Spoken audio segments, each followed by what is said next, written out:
and welcome everyone to Consciousness Caffeine Radio. We're getting a little techie issue here in Mercury retrograde. But today we have a really great show, and I'm really excited. We have two guests. This spurred from our interview of Santos Bonacci a couple weeks ago. And it was really exciting because our special guest today with our topic, who your straw man is and how he can help you, with Night Star Steve McCrae from over in the UK. And he is a legal expert and has expert in all legal matters website, a lot more than that. But we're going to be covering everything that we go into certain times. But Steve has nailed down the entire process of fully stepping into our sovereignty and how that straw man can actually assist you in what it was actually so allegedly created to do. They're going to discuss all the various different aspects of law, different kinds of law, the Sestuike v. Trust and its acts, and that goes back to King Henry VIII and this the act in 1666. And I'll let them explain that because they're going to do it a lot more better than I. The legal name fraud and why this is all very important to you, especially at these times here on Earth. So I'm Rainbow Warrior Goddess Lisa. This is my host, Brett Starr, the Debt Master. How you doing? It's great to see you. I don't know what's going on. We are having a few technicals by the look of it because I'm not coming up on the screen either. But it's great to have you, Steve. I help people get out of debt, but your technique shits all over mine. I'm really excited to hear about. And as well, I lived in Glasgow for 3 years, so I've got a bit of a Scottish connection. And it's great to hear a Scottish accent as well as strong as yours. Well, I've been in Manchester for a long time. Mate, you're never going to get rid of it, just like I can't get rid of my Aussie. All right. That's true. We actually have two guests, as I said. So that's Steve. He was our guest, and when we approached him about having the show, he said he wanted to do it with our other guest, who's a regular and dear friend, Santos Bonacci. He's an educator, a researcher, a visionary, known as Mr. Astrotheology, a good friend and a brilliant man in his own right. So what we are doing is bringing the two of them together, and we're going to go synergy to a higher octave of where we've gone before with any of this, and I'm really looking forward to it. So Santos meets Steve, Steve meets Santos. Say hi, guys. Yeah, I should just, there you go. Hey Steve, pleased to meet you, brother. I have been watching, I've watched all your videos on your channel, and I've really enjoyed them, and followed everything about the EDPs, the coat of arms, the manor roll, the seals. So I'm pretty aware of your work, and I'm appreciating it. Thank you, brother. Pleasure to be with you. Yeah, thank you very much, Santos. I'm a big fan, always been a big fan. I've watched all your videos and YouTube links and everything on your website. And respect for its due. You have got it nailed on the head yourself. Thank you, brother. Wonderful. Alrighty, everyone. So why don't we start? I usually start this show with how we kind of got to where we are today, interviewing you about this particular topic. And I know that's probably a very long story. None of us generally tend to stumble into this information without something happening that makes us take a look at it, because it's really kind of banal and law. I mean, it's not really exciting. Not when you first start looking at it anyway. So why don't you just share a little bit about your story and how you got in to be an expert in all legal matters, and why we have you here to help show people how the law that we're taught exists and how it exists is not what it is. Sure, yes. Thanks, Lisa. Well, it's quite easy, really. I knew when I was young, 21 actually, 21, there was something not right with the system. It's a process you go through, getting told to do certain things, which goes against the grain of nature itself, tells you everything you need to know about it. So when you've got to conform and sign, conform and sign, conform and sign, it goes against everything natural to man or woman, because that's not how it's meant to be. It's just not. So I've learned this through 30 years with special people, one of them being my uncle, and he is a retired judge, Supreme Court judge, and he showed me things that you guys never get to see. Simple. It's inner workings of the side of it. Now, I'm not going to mention who he is because, for obvious reasons, he's signed a disclosure. The sign up to these things are not allowed to discuss, but under oath, because he signs an oath as well, if you come to him with the right questions, he has to help you. Really? So it's been a process of years learning. That's how it's worked. 30 years of learning all this. It's a long time. Yeah, so Santos, Rowan, Romley doing the glosses, Franco Collins for doing his stuff on the coats of arms. They've all done their thing. They've all done it. What they've not done is all pieced it all together. That's the thing. That's where everybody's struggling at the moment. Sorry, I didn't mean. You're all struggling with that side. No, you're all struggling with getting a remedy from that side of it because the system's designed not to give you that remedy. Exactly. They don't. Actually, they want to feed off you. Yeah. No, I just want to check on the remedy there because actually Santos and Brett both know. Everybody wants a remedy. Everybody wants a remedy. I get asked this all the time. It's a process. You've got to do it right. Everybody, I'm not saying anybody's doing it wrong, and that's not my job to tell people doing it wrong. There is a system that's put in place, but in 2012, when the Pope Francis did his famous speech and did his famous decree, that was it. It told everybody that if you do it right, you will get the backing of certain things that were never been back behind you before. Things open up for you when it's done right, and the people I work with, i.e. clients, are now seeing the benefits of doing it the right way.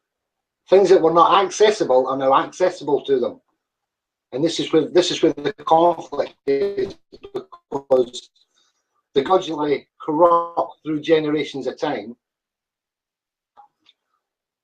The powers that be, families, we all know it's the Vatican. Everybody knows it's the Vatican via certain families, Windsors and whoever else. Santos talks about it. He's spot on with everything he says. It's absolutely spot on. The point of the matter is, they are meant to govern these domains right, and this is a problem we've got. They're not doing that right, and this is where the abuse is coming in. You're not getting looked after. You're not getting looked after. That's a new one. I'm not sure who Mandy is. They were on the other call though. Oh yeah, yeah. It's just there's a few trying to get on. There's a lot of people. Well, that's okay. When all the people get on,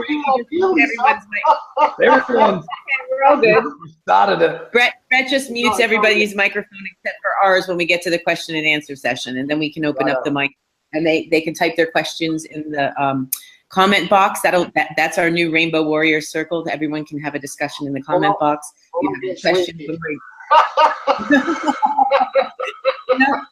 Because we encourage. How are you? Nice to meet you.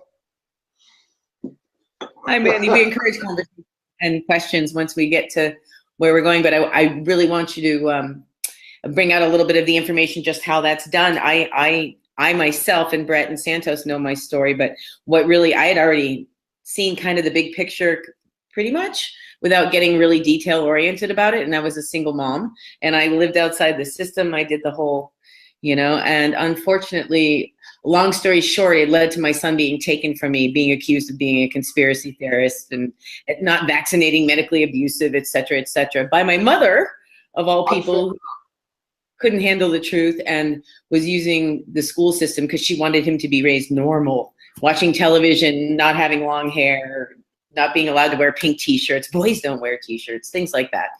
But also about my lifestyle, because I was way outside the box.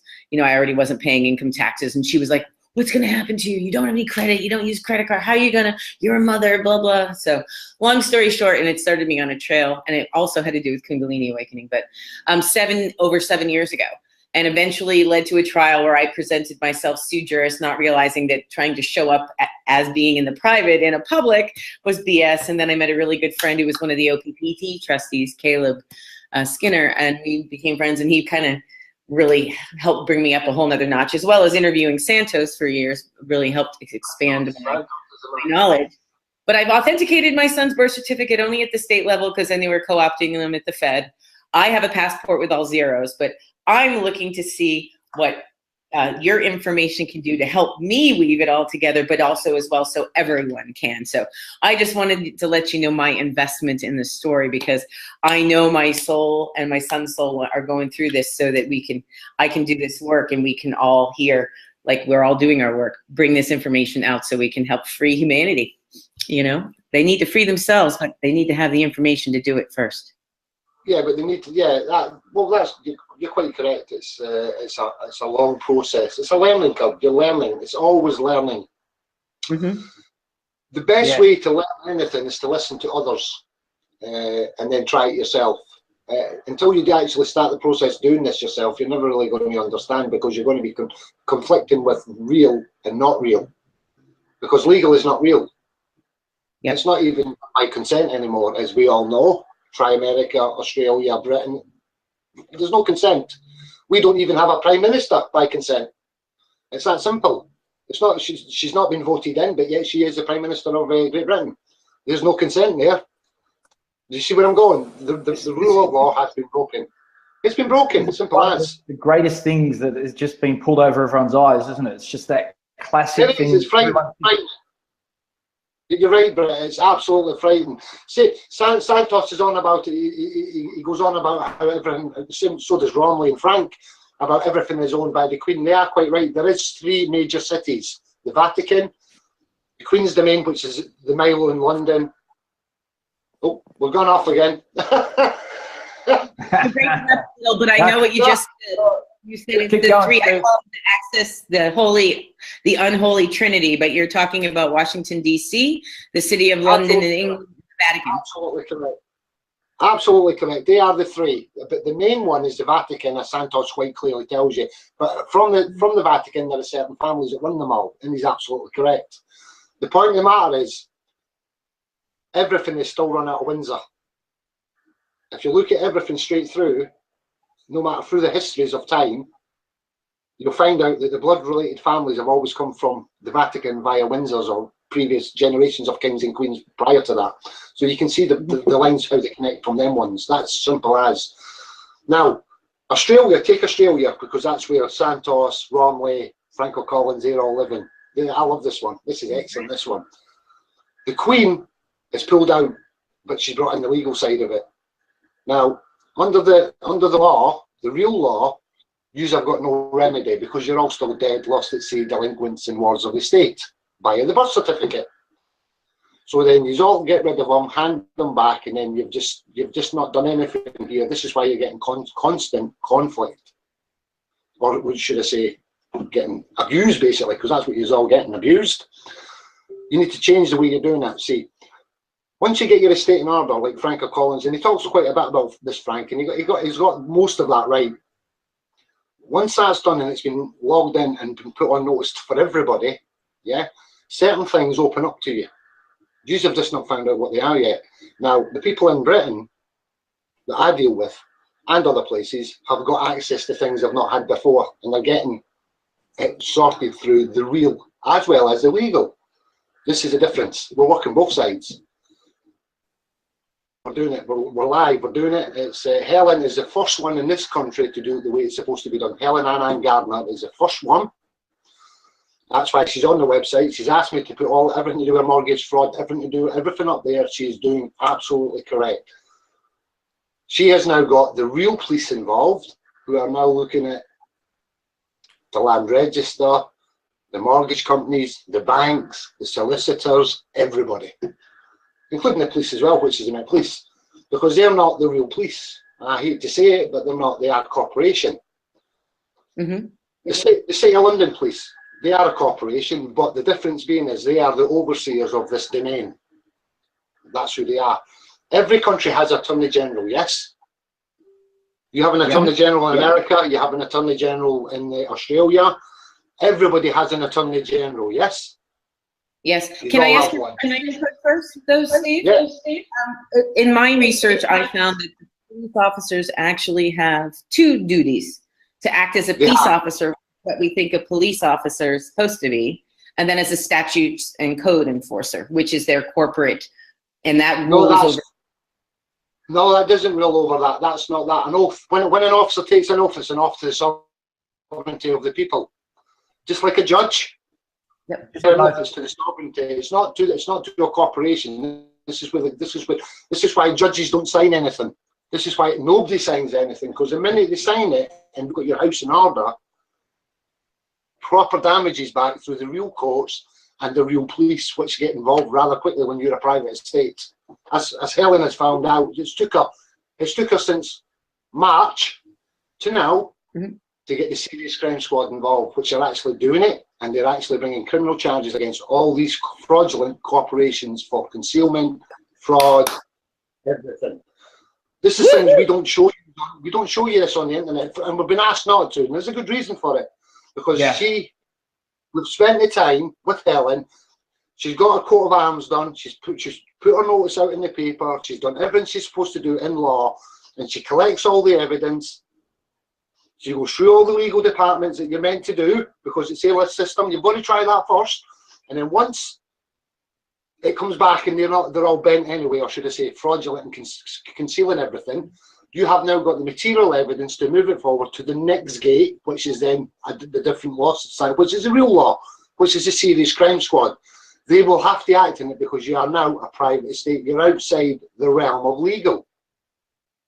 This is what people don't understand. There is two law systems running, and everywhere, they're everywhere. They're in your country, they're in Australia, they're in America, they're everywhere. You're speaking, two law systems. You're speaking of maritime admiralty law, which is the law of the sea, Absolutely. as opposed to common law or natural law or canon law. There's a lot of laws. Why don't you elaborate? Forget the common law. Well, under the Unum Sanctum of 1301, right? The motu proprio, the Unum Sanctum. The Pope back then turned around and told everybody, creature and all man was under their Holy See protection. Now, the Holy See is not a chair like everybody thinks it is. It's a Holy See. It's what you can see and can't see. This is what it is. We're all combatants. Well, it's true. We're all combatants. So as of 1303, we did not put him back on. We were not here then. So you could not put him on notice to say, I don't want to be part of this. Do you understand what I'm saying? You have never put him on notice. So they're quite right with what they've done. You guys are now under the protection of the Holy See, but you're all still combatants. Hence why every king or queen or every prime minister or whoever have changed and put Sesquive acts in throughout the ages. So your land goes from you, you can never hold any title, you're lost, you don't own anything. But you never owned anything anyway, because you're only here as kings. That's it, you're only here for a short period of time to look after what you can have, and then you move on somewhere else to the bigger plane, to the higher consciousness. This is just a learning tool. It's just a learning tool. That's all it is. You just need to learn it quicker than everybody else, and they don't want you to learn this. Breaking you all up and not talking to you, that's the best thing. Religion, getting everybody under different religions, absolutely priceless. It's one of the best things I've ever heard. Maybe Daddy can everybody. I think it's priceless. Forget the fact that we're all creatures and we've all got some sort of being. We're all beings of some sort with consciousness. Yeah, we're all different religions. Hello, no, we're all one because we're all the same species. Simple as. Let's just get that right for the start. And we're all human, and we're all here. Well, human, they'll break that down. I go more with the conscious side, mate, because we're all connected. We are all energy. You're energy. It's all to do with energy and vibration. And this is what it's always been about. And they don't want you to see that. That's the things they don't want you to see. Because if you ever tune into it like Santos has, things open up. David out, things open up for you. Lots of people have actually started doing it, getting in the meditation, clean eating, clean food, getting rid of all the junk, proper. Me, I still smoke. I don't drink, but I do smoke. But I'm a vegetarian now. But I've got faults like everybody else. I'm not perfect. I've just been lucky to be advised by the best. And once I got to the stage, I just started bringing it out bit by bit, piece by piece, because I've got to be careful, because at any time they've already attacked the website already to shut it down. Yeah. Somebody attacked it. They did attack it last week. It was down for 7 or 8 hours, and I got emails. My IT guys got emails, and they said they were directing at the website, Steve. They were directing at your website. Now it is protected, but It shows you on a daily basis that it's getting attacked because they don't want you seeing what we've got out there. I've not nothing. Everything on the website is true. You can link all this up and go look at it yourself. They're all linked. I'm just showing you things that are not accessible to you. And until you do what you're supposed to do in law, real law, come forward, proclaim yourself to be alive, not a delinquent, dead, lost at sea in the ward of the state. Because that's what the certificate are. We all know what they are. Everybody does. But there's two systems here running side by side, guys. You need to see the both of them. Helen's never seen it before. Helen has now seen it. It's a slow process. It's not fast. It's not done snap your fingers. They are watching to make sure you get your shit in order. Should I beg the French? I'm just going to say it. Until you're man enough or woman enough to stand up and hold the reins of what you're now going to get, I'm never going to give it to you because you're not responsible enough for it. Does that make sense? Yes, absolutely. Because you don't own it. One thing I really liked about watching your first video that you put up on YouTube, went for an hour. It looked like you were head down to London for a talk. I was in Nottingham. You were very strong, and that's what it came down to. Which is, I really love that because that really does show you that it can be done, and it's all there. It can be done. Protect yourself properly. Yeah. And honor. I love that. I love that honor. You've got to be honourable what you do, even though they're not honourable. And this is what I keep trying to tell people that I work with. And Helen is still getting attacked by corporations at this moment in time. And we know why, because she started something that they don't want, because this criminal charge is getting dropped. That's why. We know this. So we're working the legal system now, and we're starting to I'm putting in protection. You all know about PO boxes. I take it you have PO boxes in your country? Yeah. Right? Yeah. I don't anymore. But any corporation, Lisa, any corporation you have any dealings with, yes, always tells you to reply back to a PO box number. Do you know why that is? Does anybody know why that is? Please tell me. Actually, my mate actually had it as he had his business set up there years ago. I can't exactly remember, but it was something to do. It was obviously legal, and it wasn't so they knew where he lived kind of thing. You know, where the business was set up. Well, there's two reasons for it. One of them is liability. You can't bring a post box to court. It sounds funny, but it's the truth. And secondly, the second one about it is you've now changed the address. So you've now protected your own address. Because they can never ever send. Post box is outside of your estate or your house. It's private. It's got nothing. Doesn't the PO box put you in their jurisdiction? Yeah, no, it doesn't. It doesn't put you in any jurisdiction. It brings you into the realm of the postmaster, or in Britain it'll be the Queen, because she runs them. Her Majesty Regina runs all that. So that's the stamp on the Queen's Royal Mail. The difference being is you're now protected by the Queen under the legals. This is where it gets really interesting, because it's quite frightening, because these things are for they've all cottoned onto it. These corporations have cottoned onto this, hence why they do it.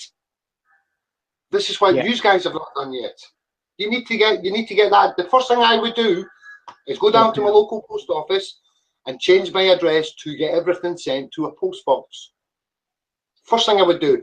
It now separates the post box, post box number, post box. A private one. So in Australia we have you know the post office, and inside the post office, the little boxes like this bit to rent, and your mail goes to. Yeah, it now separates you from the corporation aggregate to a corporation sold to a private. So it brings 3 different domains in. So your house is now protected because you don't live there, do you? Because it's the care of the post office. How are they going to take the post office off you? Everybody should have done that. The minute these letters started coming through, please turn your address. Council tax. We'll take the council tax. Everybody has tax of some sort. It always says, please return it to PO box. Do. Yes.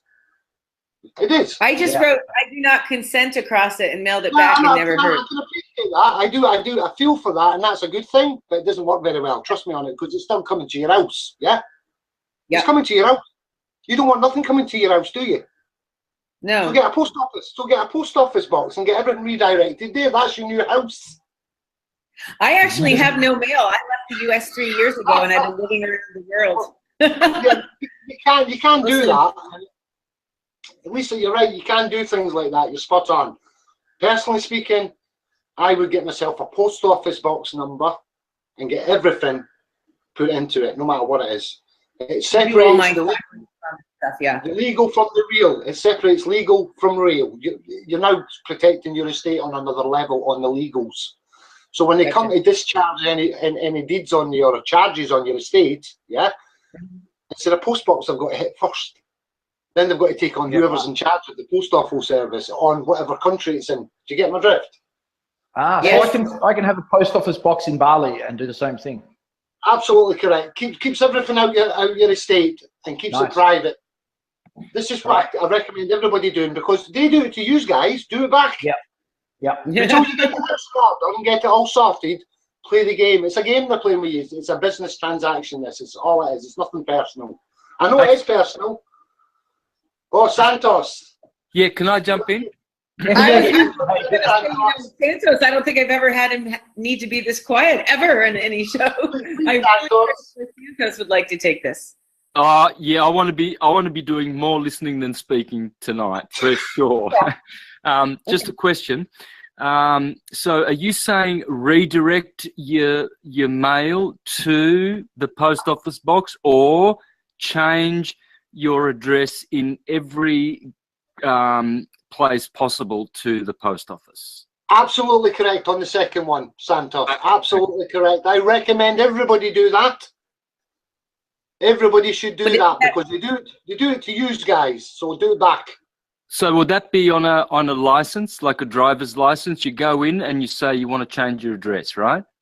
Yeah, you're doing this through legals. This is a legal thing. You know that, yeah? Yep. So your house number and the road you live on is capitalized. You know that, don't you? Yes. You know why that is, don't you? Yeah, well, it's an office, it's a corporation, it's dead. It's an office. It's an office inside another office. Absolutely correct. And to get to one office, we've got to open one door. Yes. Yep. Absolutely. So think that way now. Think just like an estate. Yeah. An office inside another office. It's all trusts. So think of that. Think that way. That's just how you think it. So you're now taking all of your external mail for your trust estate and putting everything into your new address, which is now a PO box number under their legal system. Yeah. Yep. Takes it outside of your estate. True. Now, I don't know why I'm thinking this, but I'm not sure whether all government departments now allow you to have a post office. They want a street address, I think. Exactly. No. No. Have a read. You're entitled to have even as a company. You can actually open up a company. Helen's opened doors up. Helen and Gardner Estate. It's a company. It's an estate company through that postal address. So any dealings with the estate has to go straight to that post office box, because it's hers. She's paid for it privately. £125 for the 6 months. And she's absolutely correct. This is now changing. It now brings your estate live. This is the difference now. This is your estate coming live. And this is where you start getting your remedy in law, because it's out of your estate now that they can't attack legally wise, because there's no return address. It goes straight to your post office box. Absolutely. You're coming out of the sorry, Santos? Yeah, it makes sense for sure. It's perfect sense. Absolutely. And I horned on about this to Helen when I went down in March, and I thought she had done it. She phoned me up the other day there, and I said, "Please tell me you've done it." She goes, "I'm doing it now, Steve." I said, "It's 3 months too late. You should have done it back then." You see where I'm going? They know what you're just about to do. They're watching what you're doing when you do your estate and get them in order, and they are trying to foreclose on all your properties before you go live. Because once you are live, everything changes. You get access to the serious crime squad, you get criminal charges brought in against corporations, you get remedies in courtrooms that are private, because they'll never ever let the people hear about what's going on. Simple as. Trust me, there's another world behind the world we're living. Absolutely. Absolutely. It's not fair, and I'm not going to say this is ever going to be fair. And there's thousands of people out there working really hard to get remedy to all this, and they're not going to get it because they're not ready for it. Does that make sense? They're not ready in the head. You've got to be ready. You've got to be ready in the head. If you're not ready for it, you know, this is. It took me 30 years, and I'm still trying to fathom the grass, how low these low-life, blood-sucking. I'm not even going to. I don't swear, but like I said, parasites. Parasitic, yes. I know, they're parasitic. They're feeding on you. They're constantly keeping everybody down, and the man and the woman thrive best when they talk and they connect and they want to get together and bounce off each other. I don't care if it's wrong. The point of the matter is, if everybody's on the same page, to say they're wrong. Nobody. No, nobody's right, nobody's wrong. Everybody's entitled to an opinion.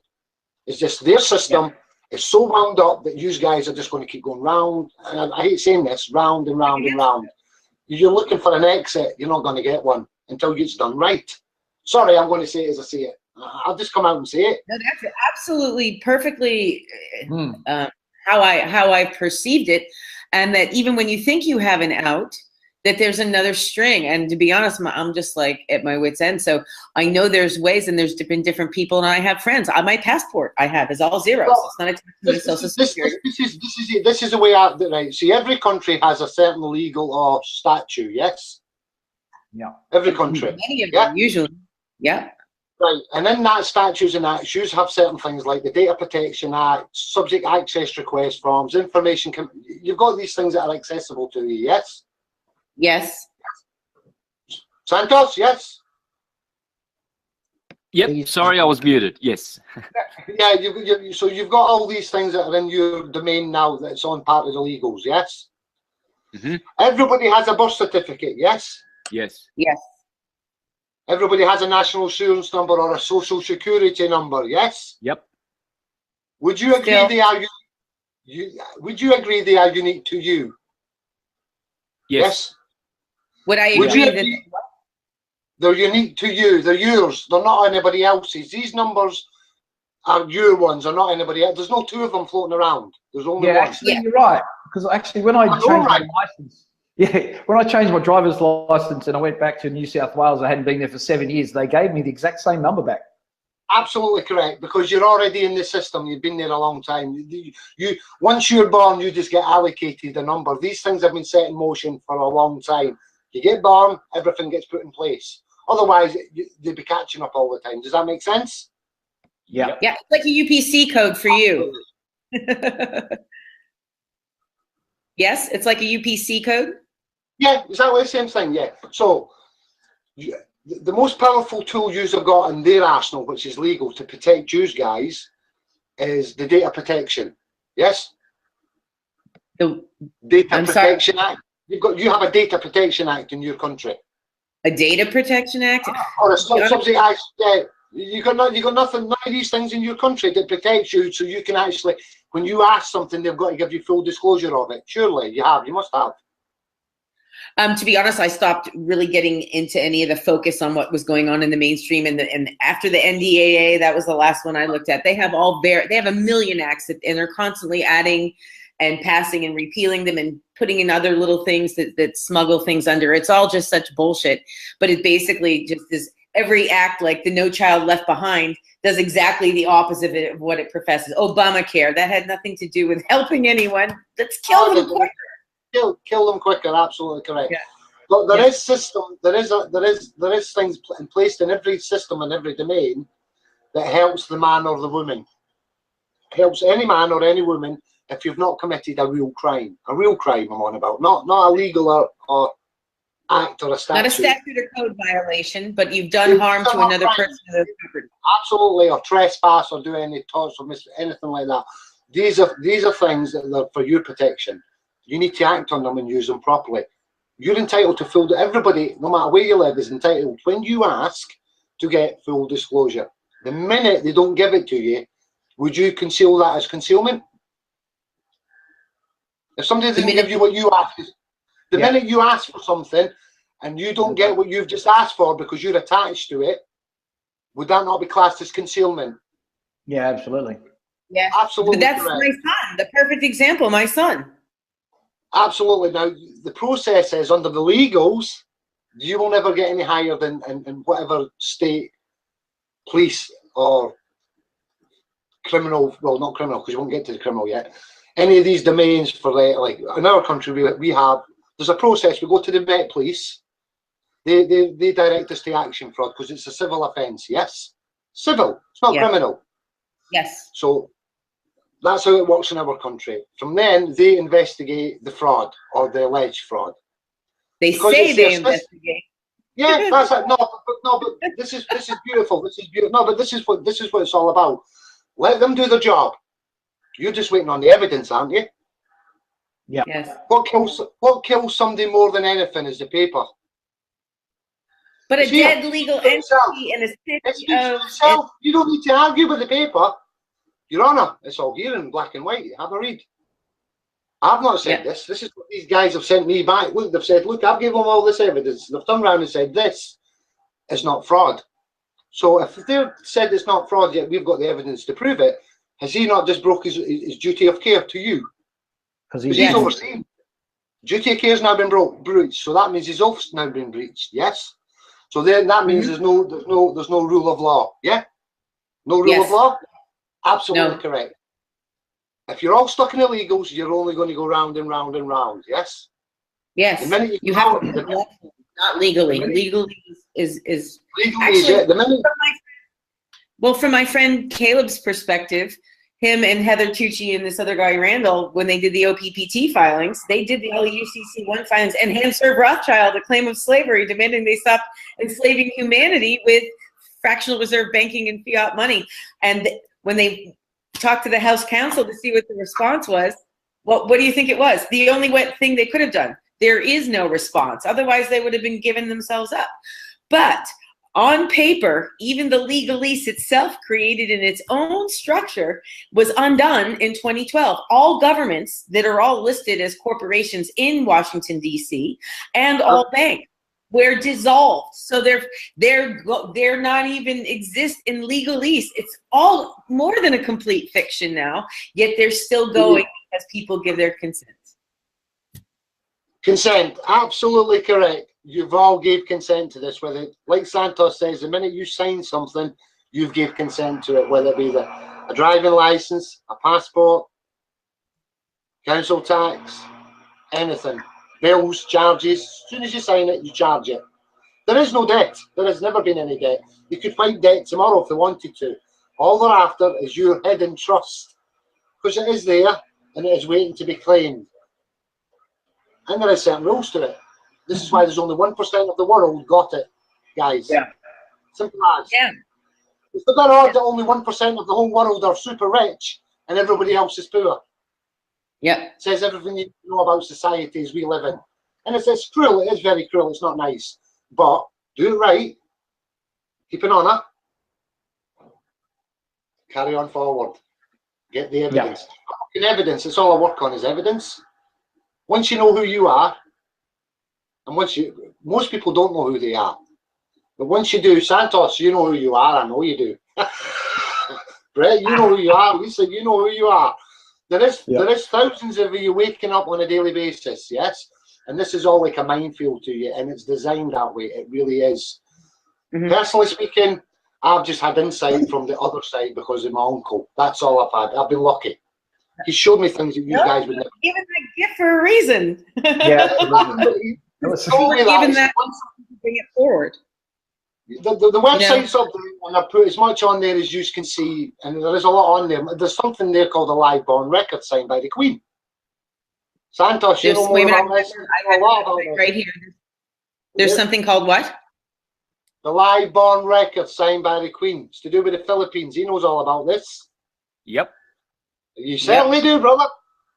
No, some troll gave me a heads up about that woman in the island in Philippines and the gold mine and all that. Is that what this is referring to? Not wrong.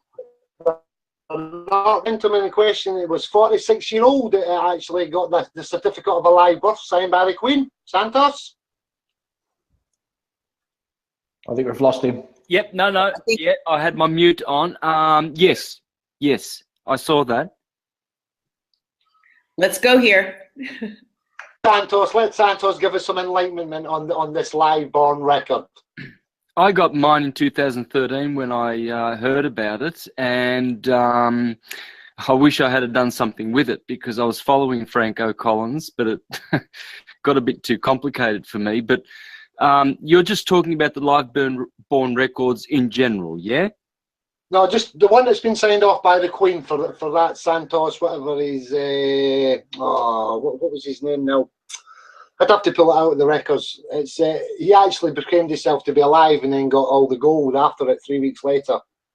And then there is evidence of it. I've actually got the Are you talking about Jonah Bay or Kurt Kallenbach or? But the both of them, I know. Yeah, what he did was he had to. Yeah, he went to the Prime Minister or whoever it was in the Philippines. They got the Queen over and they actually signed his live one to pronounce he's alive, so he could access his trust funds for the Vatican. And he got I think it was 300 million worth of gold or something. He got within 6 weeks, something mad like that. And it is on record. It's on record. We've got it down, and we've got it in our copyright and trademarks and letter patents that are in England. We've got it. I've got photographs of it as well. That's why the letter went up. The actual thing went up. I showed you, blanked out the middle, but showed you the signature of the Queen. That's live. That's true. That's very true. Yeah, so that's like. I'm sorry. Go ahead, Santa. I did see that. I saw someone posted a video about it. Definitely saw that. Yeah, you're absolutely correct. What you've not seen is the gentleman, because it's a gentleman. He was 46 years old, and he actually got 300 million pound worth of gold within 6 weeks of that signature getting handed into the Vatican. Wow. See, I've authenticated my son's birth certificate, but not mine because I was in the process of learning how to right before I decided. I just was done with the U.S. I had to leave. I've been activist on many levels and, you know, occupy the whole thing. And I was done being beaten and abused by cops and thrown in a cage when they couldn't even arrest me because I refused to be. No. And I have a big mouth, and anyone who knows me, right, Brett? And no, I don't know what you're talking about.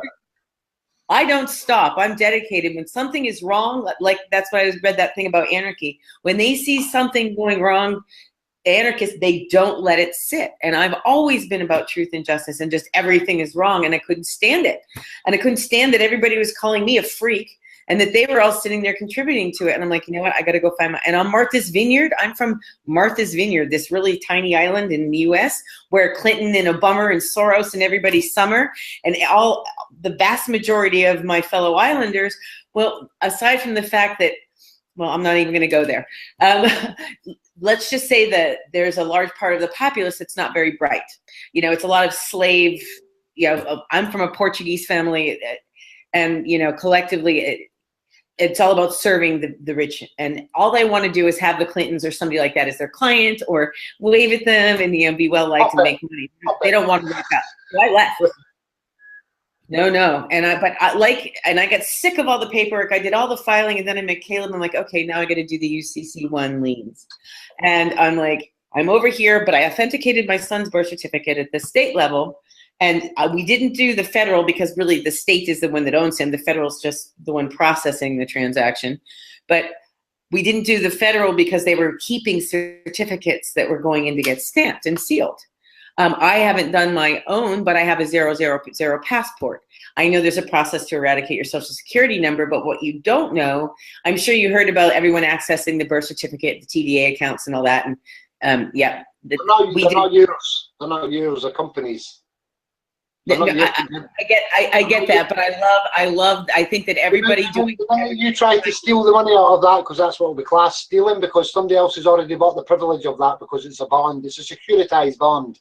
Exactly. Well, that's what Caleb had said. First of all, he goes, your fraud does not make their fraud okay. Number one. Exactly. Second, he eradicated that entire system so it doesn't exist. And participating in it would be trying to give it life from his perspective. So I get it. I didn't have my social security number, my birth certificate. I looked it up, but I was thinking to, you know, do whatever. But I was going between Bali to Europe. It's complicated. I live out of a suitcase, and I'm like, I needed to keep up, and there was too much going on. So I didn't get involved with it. But the fact of the matter is, at least it's that even though they're doing it inappropriately, it's bringing attention to the masses that think that they can have access. But that's also what Caleb and I talked about a lot. What really bummed him out was that the only people that came were because they wanted their $5 billion. It wasn't that they wanted to realize who they are and they didn't need to worry about any of this. And that's the kind of the more attitude I took. I was like, fuck all this paperwork. Fuck all this bullshit created out of thin air. It doesn't exist. I'm going to go live my life the way I want, and I'll find my way through, and I have.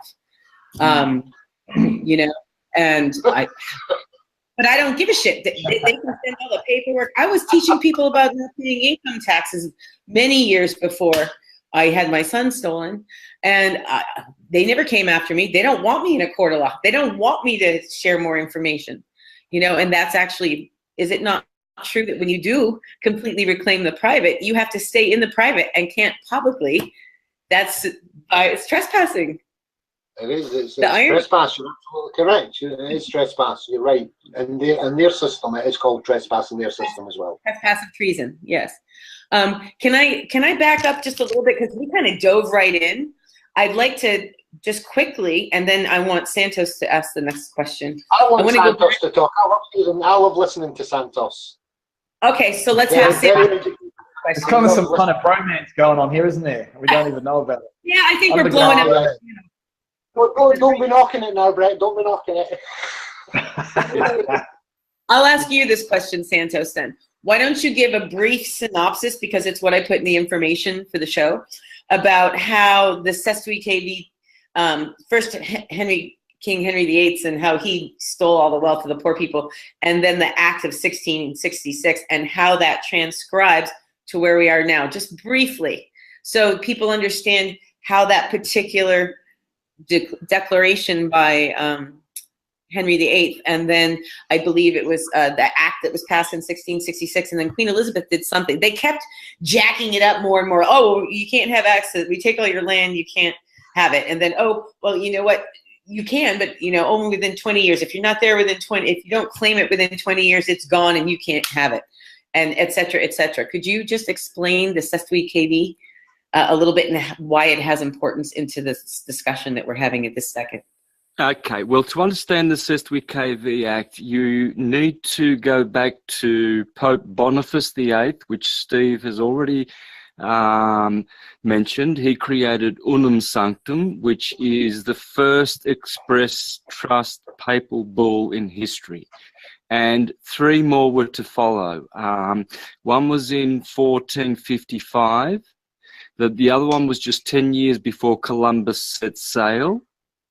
And then there was one in 1539 called Convocation by the really, really revolutionary Pope, who was a Farnese, the most powerful family in history, from ancient Persia, Farnese. And he was Pope Paul III. He wrote up Convocation. He sponsored Ignatius de Loyola. And he also started the Reformation. Martin Luther was funded by the Jesuits, which were created also by this Pope. And he convened the Counter-Reformation in 1545. So they were behind both sides of that. Okay, so they were behind Martin Luther and Calvin. And also they were mixed in with King Henry VIII there. And Pope Paul III Farnese was the one who finished all of the acts and put them under Unum Sanctum, okay? Now, just before I tidy that one up, you need to go back also to Justinian in the 5th century, okay? If our timelines are correct, this is when the elite families began to realize how to control people through money and these false trusts, or de facto trusts, I would say, because they're not de jure. They don't belong to the national treasury system, you know. But what I've uncovered, if you go to Wikipedia and look at the list of popes, okay, from St. Peter to Francis, and what you'll find is that for the first 800 or 900 years, all these popes that became heads of the church at the Vatican, they don't have any surnames. Okay, so you see Pope Paul becomes Pope Paul, and Pope Victor becomes, or a man who's called Victor becomes Pope Victor. And then all of a sudden you see names turning up around about the 900s. Now, because surnames, I mean, surnames, surety names, they are corporations. And you'll notice a lot of these very, very powerful families still in existence today, running everything behind the scenes, this slave system. And Pope Boniface VIII, he was a Gaetani. Now, Gaetani is one of these ancient Roman bloodlines that married into the other 12 families. And I know them off by heart, okay? So I'll name the families that Gaetanis are involved with. These are the conquistador families who funded the conquest of the Americas, okay? The Gaetanis in 1302, they were very, very powerful. And I think the English had a pope before that, about 200 years, Breakspear. So you'll see that surname, and it's still very powerful in England. And then the Gaetanis married into all these other families, which I will mention: De Medici, Farnese, Orsini, Pamphili, Aldobrandini, Somaglia, Conti, Chigi, Borghese, and Borgia, and the Colonna family. Okay, Colon is Christopher Columbus's original true name, Cristobal Colon. That's the Colonna family. Now, Steve mentioned that the Windsors and the Rothschilds are very, very powerful family from Rome. Yes, they are. And they come from the Guelph. The Guelph were the Orsinis. Okay, these days they're still Orsini. The great pope is Pepe Orsini, most powerful man in the world. Pepe Orsini. He rules, he's the great pope. He pulls the strings of the white pope and the three current superior generals of the Jesuits, the black popes. Now, these Colonna family becomes Columbus, Christopher Columbus, and they morphed into the Ghibellines. Now, the Ghibellines were warring with the Guelphs, we know this, but they were originally the Colonna and the Orsini family. Orsini means red bear, little red bear, and they have a red shield for their coat of arms, and it's an upside down red rose cross, and that morphs into Rothschild, red shield. So they are Orsini. Orsini morphed into the Guelphs, who morphed into the Windsors. So you see, this family and the Farnese family absolutely pull all the strings of these false trusts. They created these 13 families, what's called the fondi, or the funds. So they control the funds that control the world. And these funds, they direct the world from the Vatican and from Venice, because Venice is where insurance and the birth certificate and all of that is run from, because they trade in securities and derivatives and futures and insurance and things like that from the maritime island. Therefore, they control that maritime aspect of the law. And so, just to finish off and tidy what I'm saying up, is that these families created the whole surname, concept to put people into persons or ships because they become parsons. The BC is a parson. It makes us someone who holds the Vatican's or the Church's property. So by virtue of the birth certificate, we are all Catholic, regardless of whether someone calls themselves a Mormon or any other Protestant or Lutheran. They are Catholic by virtue of the BC. Even though it's null and void because it's a fraud. In legalese. Yeah, well, because it piggybacks off our record, our live born record. A record is different. It's de jure. It's belongs to the treasury system of nations. The Vatican can only create countries. Countries are on paper. They're corporations. They're persons. They're dead. So we've got citizens of countries rather than nationals of a nation, natives. Well, what you're discussing actually is the difference between a live certificate of birth and a birth certificate. They're very different. A live certificate of birth, we call it in the US, but it's a birth record, and that's what I used to authenticate for my son.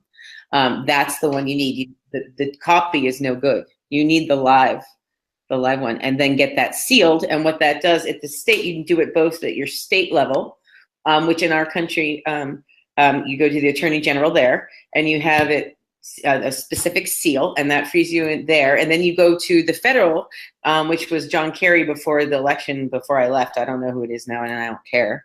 But you go and you get a certain seal, and it's about a stamp saying, you just tell them you need it for travel, for business purposes, literally, and they give you a stamp. And what it does is it shows that you're not lost at sea, that you're of the age of majority, and you no longer need to be cared for by the government, aka the Vatican, whatever, correct?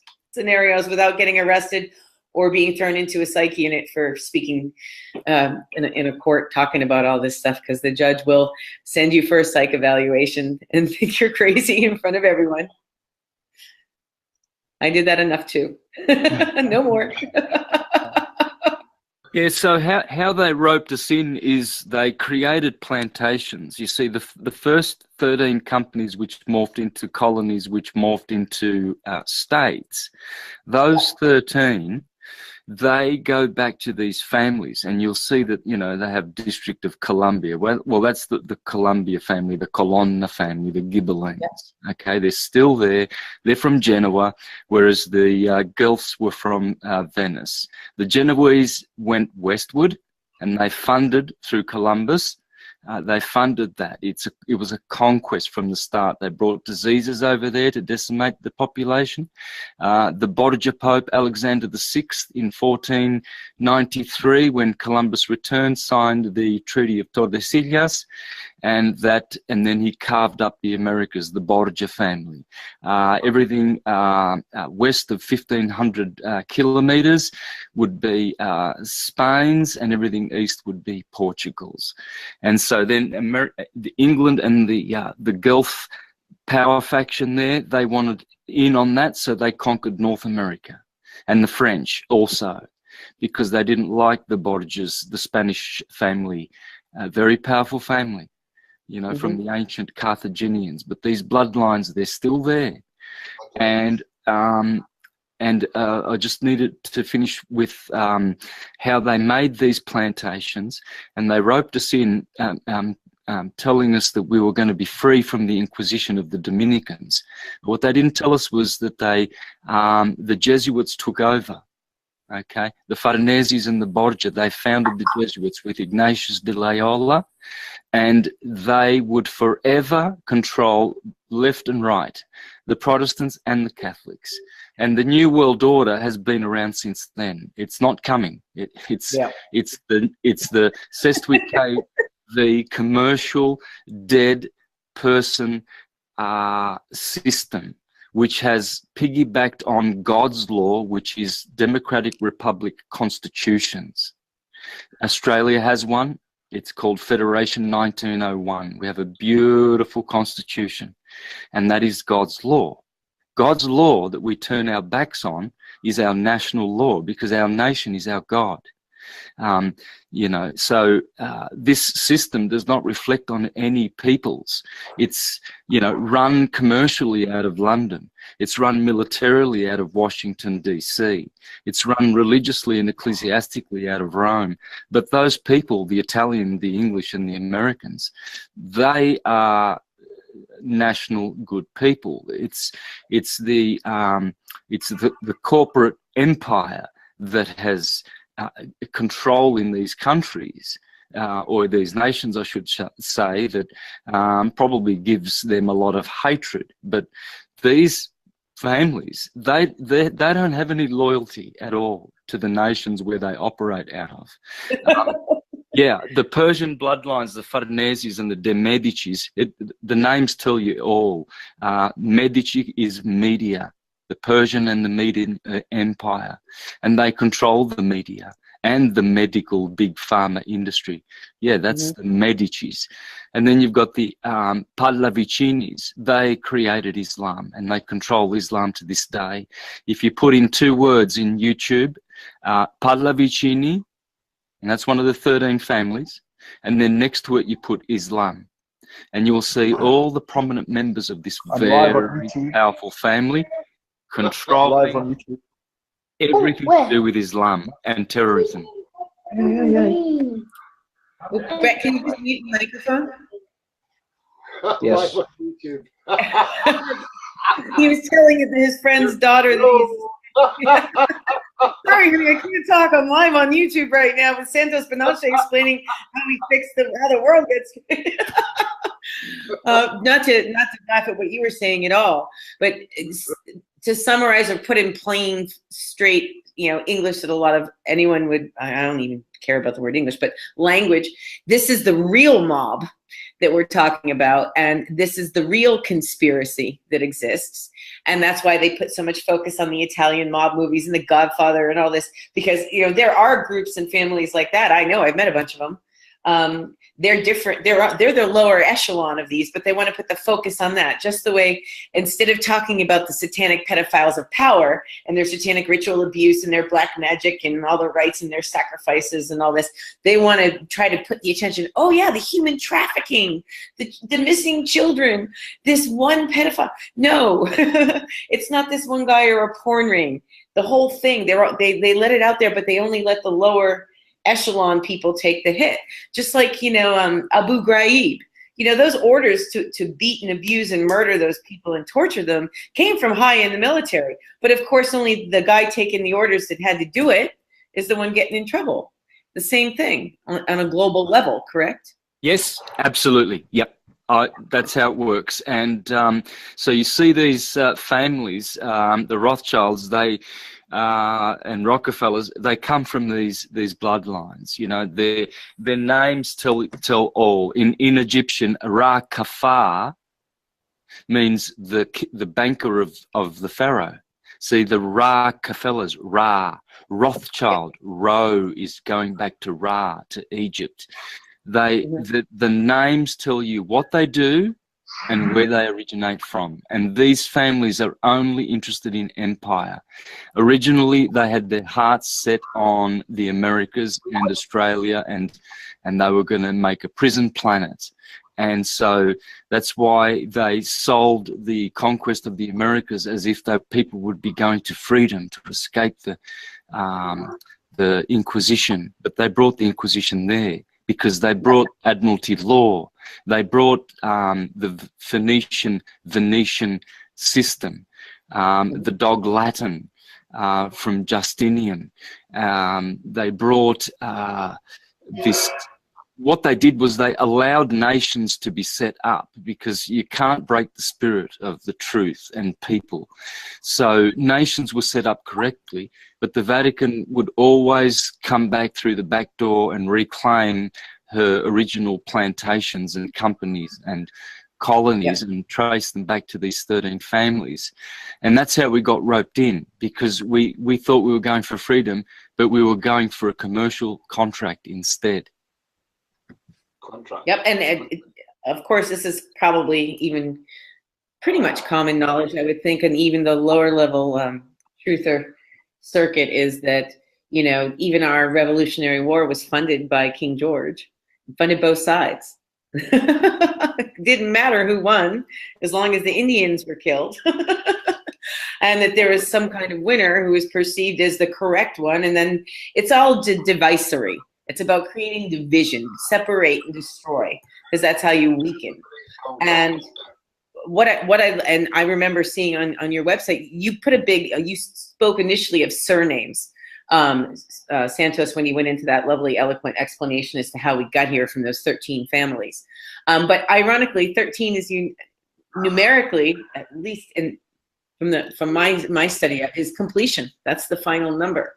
And that's why it's kept from us. That's why we don't have 13th floor. 13 is unlucky. Well, granted, that had to do with the Pope and the King of France going and slaughtering the Masons at the time, the Templars, excuse me. But there's so much out there. It's all right there. But it's so easy to get distracted along the way that you never get to the place where Steve has gotten. So I would just like to back up a little bit, because it's one of the first things I saw that was a piece that I kind of lost along the way until right before, and I perfectly went into a lot of it, Santos, as well, is the surname. And on the very front of your website, expert in all legal matters, Steve, you kind of break it. I love it. You broke down this ginormous thing, which I'm sure everything you click on will take you on 10 years of study, but you've summarized and lined it up so easily. And you say after the birth certificate, you bring it down to how it's your name and the surname. Why don't I just pass it to you that way? And how the surname, like you were just saying with the popes, Santos, is not you, it's an epithet. And why don't you explain that a little bit? Because that's something that I missed completely in all my research. Yeah, Santos is absolutely spot on with that. He's absolutely correct with that one, Santos. The surname is not yours, it's a family heredity name. It's been given to you. The and is an epithet. It's an add-on. They call it an add-on. That if you go into the dictionary, it's amazing this. If you go online, you can't find it. You have to buy the original Oxford dictionaries and the manuals to see these things and what they mean. And is an epithet. It's an add-on. They've added the surname to the live man or woman. Because you were born, your first name is always going to be your original name for your father or your mother. But it'll be Stephen, Lisa, Brett, Santos. That's the live, the real, the man or the woman. The and the epithet, which is the surname, that's how they've done it. They've added it to you. That's how they've attached it. Look at everybody's birth certificate, your own birth certificates, and you'll see the word and there. You'll know it's there. It's either on your side.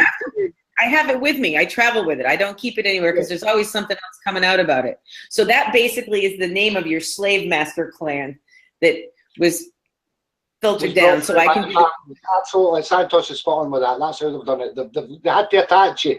They had to attach the legal to the real, and that's how they did it. Two ways: to trick your mother and father into doing a birth certificate, registered one, legal, and they didn't give full disclosure on it. See, that's a good bit. The tricky bit is you can get a lot of bang for that if you actually do it right.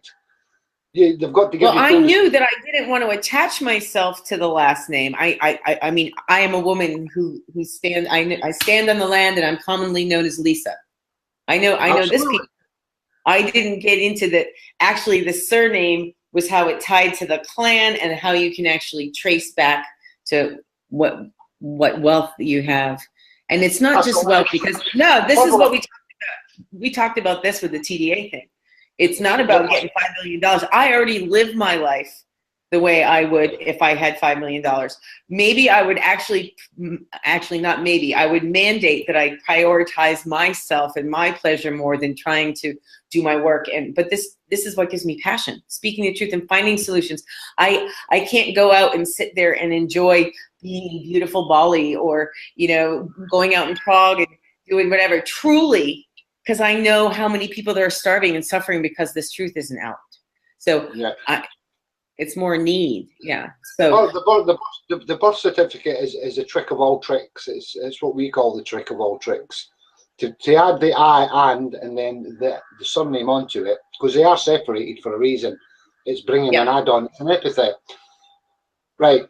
Everything's held at the Vatican, and that's your live born record. right? And this is what's getting traded on. We all know this, right? In the U.S., they don't even give you your live bond. They give you a true. It says a true copy, but it's as soon as that doctor signs it, it's gone. It just disappears. That's it. It's vanished. Yeah. But there's two things they do with that, and it's quite clever. Do you know why you put a blood stamp on an EDP, an ecclesiastical depot? because of the DNA. What happens to you the minute you're born? Well, I was just going to say I've interviewed Kirk Held that gets into this. It has to do with having you get Achilles heel on you. The placenta allegedly, because that's what brought you into the world. That's your feminine mother. That's what makes it her property. And when they take blood, that's saying that you're now dead and the placenta is buried. That's that gives it the securitization. That stamps it. That brings it very real. They used to take our footprint. They used to take our footprint when we were babies. That's what they do. It's your heel. They prick your heel. It's a blood stamp. Exactly correct. That's always done it. Yeah. And that gives. I'm gonna go get you guys talk for I'll be back in 2 seconds. I wanna know because I know I'm gonna see something on a whole new level. Brett's not spoke for a while. I'm getting worried about the man. He's go for it. Yeah, go for it, Brett. I've not heard you for a bit. Well, Mel, I like to listen, but I was just given dinner. Well, it's getting on a bit there at night now. It's what, about 9, 10 o'clock at night? Yeah, no, it's only 8 o'clock here. 8 o'clock, yeah. See, Santos is absolutely spot on everything he's done. He's been doing this a long time. I am totally behind what Santos. His information is spot on. For what he's done, and not many people have done it. I've done it because I know that for a fact. He's done it. He's actually went and seen the truth for himself. Yeah. He went through the system. He had to see it for himself. Because once you see it, there's no going back. You can't go back once you've seen it. There's no way going back. I've done it myself. Santos has done it himself. There's a few others out there. Romley's done it. Rowan's done it. Yeah. You know what I mean? Franco Collins has done it. These are all individuals that you've got to give credit to where credit's due. They've all pursued their own line, but just all real. Everything's been real all the way straight through, and they're all tying up now. You're all bringing it together. These are all bringing it all together in one big hit. Yeah. Frightening, scary stuff. It's beautiful, really. Absolutely. I think go on, Santos. Yeah, no, it's great to see. I'm enjoying what Romley and Rowan are bringing to the table too, because they also help me to understand the difference between your given name, your Christian name, which are lawful, as compared to your first name, which is, it's the legal system. So the surname is a title because it's a sir, you see. Sure.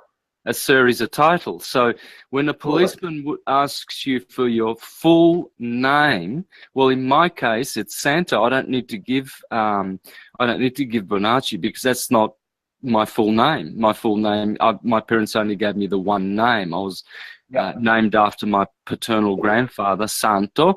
And so the surname being a title, you're not required to give any titles, just a name. So I think it was Rowan that brought that point out, and I really had an aha moment at that time, and I realised how powerful and true that is. If you're using first, middle name, and last name, or surname, you'll be getting into trouble.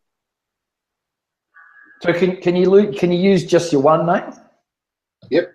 Well, according to Rowan, I haven't tested this, but he said yes, because by law, you are. I've tested. Yep. I've done this in court. I've tested it. I know for a fact. You can just say Steve. That's I it. walked into court on my driving convictions, for a speeding offence. And the first thing they asked me is, "Can I have your name?" And they went, "Are you Mr. Stephen McCrae Binsham?" And I went, "No, my name is Stephen McCrae. That is it. Stephen McCrae. I'm not a Mr. and I'm not a surname, which is Binsham. My name's Stephen McCrae. That's what's on my birth certificate." I pulled it out and showed it to the judge. She vacated it there and then on the spot. She vacated it instantly. That went on for 2 years. 2 years of arguing with them all. I'm not joking. that then brought the whole system then, because I then brought in the glossers for Romley and Rowan, because they had done all that side. So I brought all that in as evidence. And Santos, I brought some of your stuff in as well. I brought a load of stuff in, and we spent the next 2 years going through all the legals through their system, and they couldn't cope because they never got John there, because I never once said Mr. or never once said surname. And wait for it, this is a beautiful thing, guys. If you ever go in a courtroom, yeah, if you ever go into court, yes, make sure you go into court with your birth certificate. Your birth certificate. Okay. There's one. This is that one. Yeah, that's the reason. The reason being, the reason. Anyone in your own. Alive. Yeah. The reason being, the minute you walk into their place of business, which is admiralty law, they're trying for jurisdiction here. Yep. They are all cooperated under one banner of corporation, as we all know. It's owned by the Vatican via certain different families, right? Yeah. All caps, correct. But you have got some. You've got a privilege. There is a privilege to this, and this is what you don't understand. Okay. The name's got to be given freely. They cannot force your name out of you, so you've got to agree to the contract. Yes. So you've got to agree. No, but agreeing to be your name on. They cannot tell you your name. They've got to ask you your name. You've got to agree to this contract. Yes. Yeah. Well, that's why I didn't want to. A judge is going to ask you for your name, and he can only ask for the name. The name is specific, and there's a reason why they say, "Can I have your name?" And this is why they ask you. Your name is Lisa. Your name is not Miss Lisa or Mr. Yeah, it's Lisa. Yeah. You cannot get jurisdiction. You cannot ever get done for contempt in court when you hold that in there. You have the power of the legals under you now. Yeah. So what they do is they shut it off. This is your protection. This is your armor to lock in your court with and go. I'm not joking. I'm not joking. Yeah. If you get arrested by the police and go in front of a judge, if you do not agree to the Mr. or the Mrs. and you do not agree to the surname, and you have your birth certificate, they can never ever do joinder with you. And then they put a warrant out for that capitalization / glosser. I'm not joking. No, I know he's right, because even when I mean, I would, instead of the police approach me for whatever reason. So do you know any legal eagles over here in Australia that know all this, that are up on this kind of stuff that we can talk about? Well, see, I would never ever get a lawyer. I'm not a legal expert. I'm an expert on all legal matters. I know the legal side of it, and there's a reason why I'm not a legal expert, because I've not been trained in their legal and signed up to their bar guilds, and I don't want anything to do with it. I can quite comfortably argue a legal argument in a courtroom, and I'll win it, because I know who I am. I know me for me, and the legal caption, all caps, as simple as there's two of us running side by side and one of them's not real. I'm quite happy to play that game. If you want to play it, you better be very educated if you want to play that role with me, because I'm going to rip you to shreds, because I know the rules to this. Your birth certificate gives you certain privileges, guys, and I know it's not a good thing, but it's not a bad thing when you get into trouble with the law and you get arrested and brought up in front of their system. This is a good thing about this. Want to be there. That's why Heather wanted to be there, because you always have your birth certificate. You've got to have it on you, though, and they're getting quite clever to this. To try, when they arrest you, try to take it off you, so you can't walk in front of the judge with it on you. They're doing this a lot in Britain now, because a lot of people are doing it. They don't let you have anything. They put you in oranges and chains and wheel you in. They're doing that in this country as well now, because, and then all you need to say is, well, I like to vacate until we get a higher ruling. That's all you do, because you need the birth certificate to come forward, because that's who they're after, not you. Simple. So if I have my birth certificate when they dragged me out of my hotel room that I paid for because some stranger knocked on the door and dragged me out in bed, and I refused to give them my legal fraud, and they beat me for 14 hours, and finally the only way they booked me was they asked if I'd let them take my picture, so I formed contract by finally letting them do that, because I'd been kept in a cage with no having to urinate in front of everyone and being beaten every 2 hours. I was in court for two years, right up 2014 started and went right up to 2016, and then put the website up on last year on November, and then we've updated it right up through now. And that's to show what happened to me, because I had to see it for myself. And I was told to do that for a reason, because if you don't see it for yourself, you're not going to understand this. Yeah. And it is No, I get it. You've got to see it for yourself. Santos has done this his own way.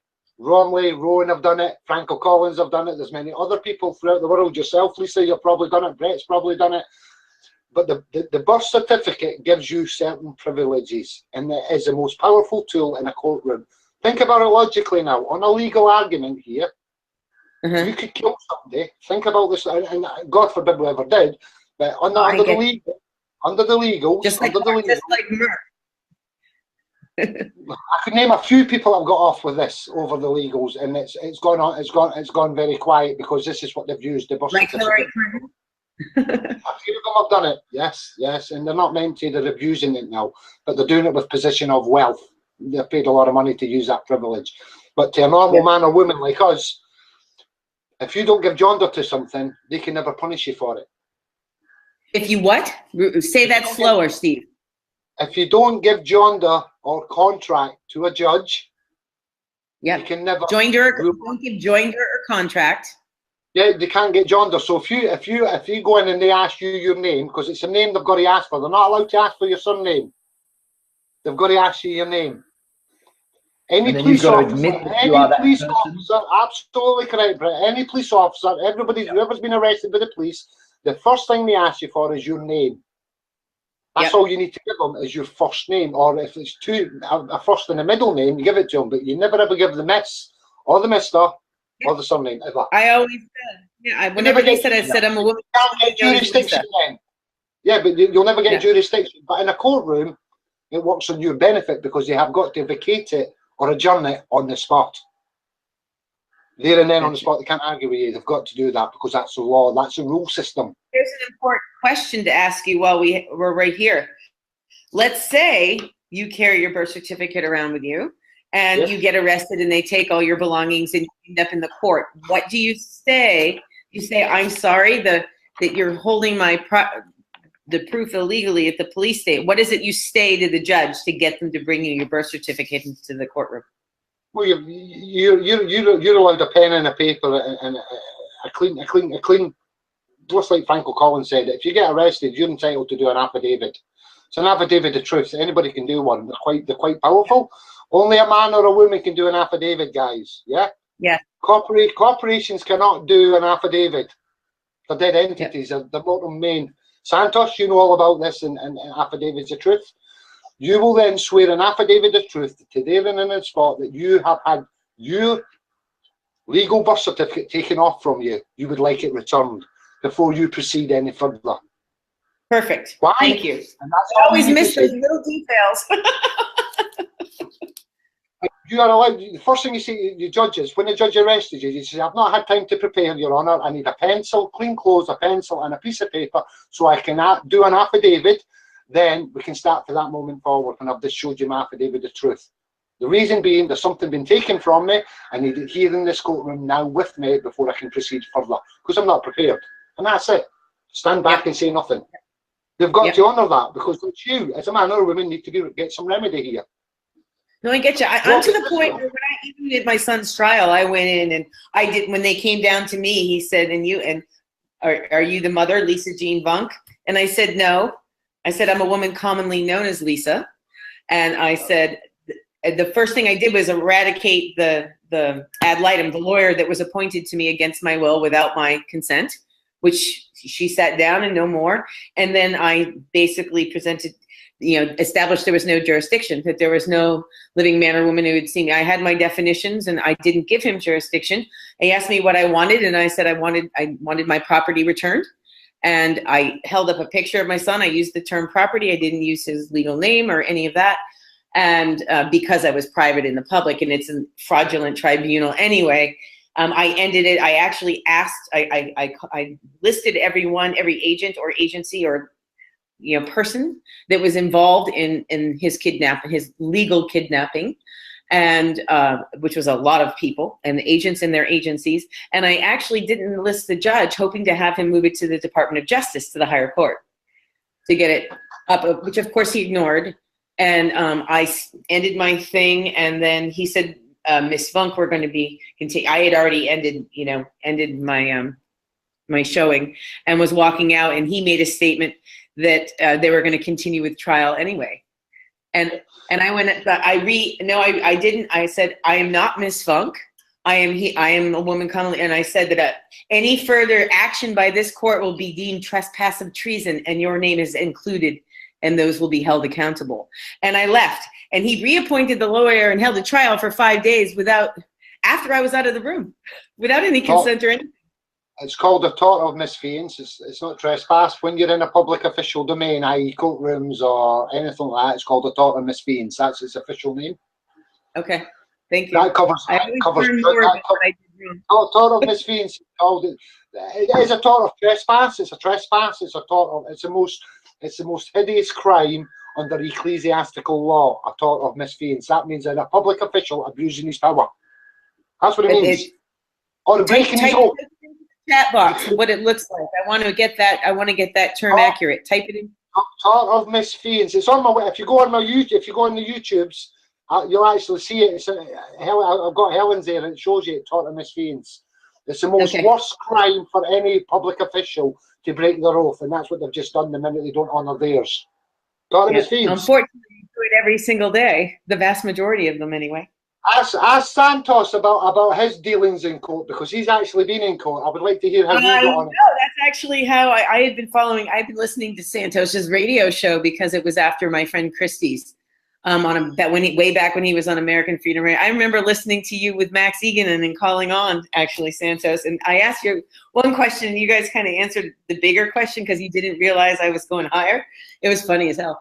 But no, Santos, and that's how I was listening to Kate, and you exploded, and I saw the live videos. Why don't you share what happened to you in court there when you got arrested, when you were when they put you in? And I loved how you were teaching everybody Shivambu and everything in the court, and that you actually enjoyed being there because you took the time to educate everyone in the jail. Yeah, well, if I didn't stick to my original plan, I would have been okay. But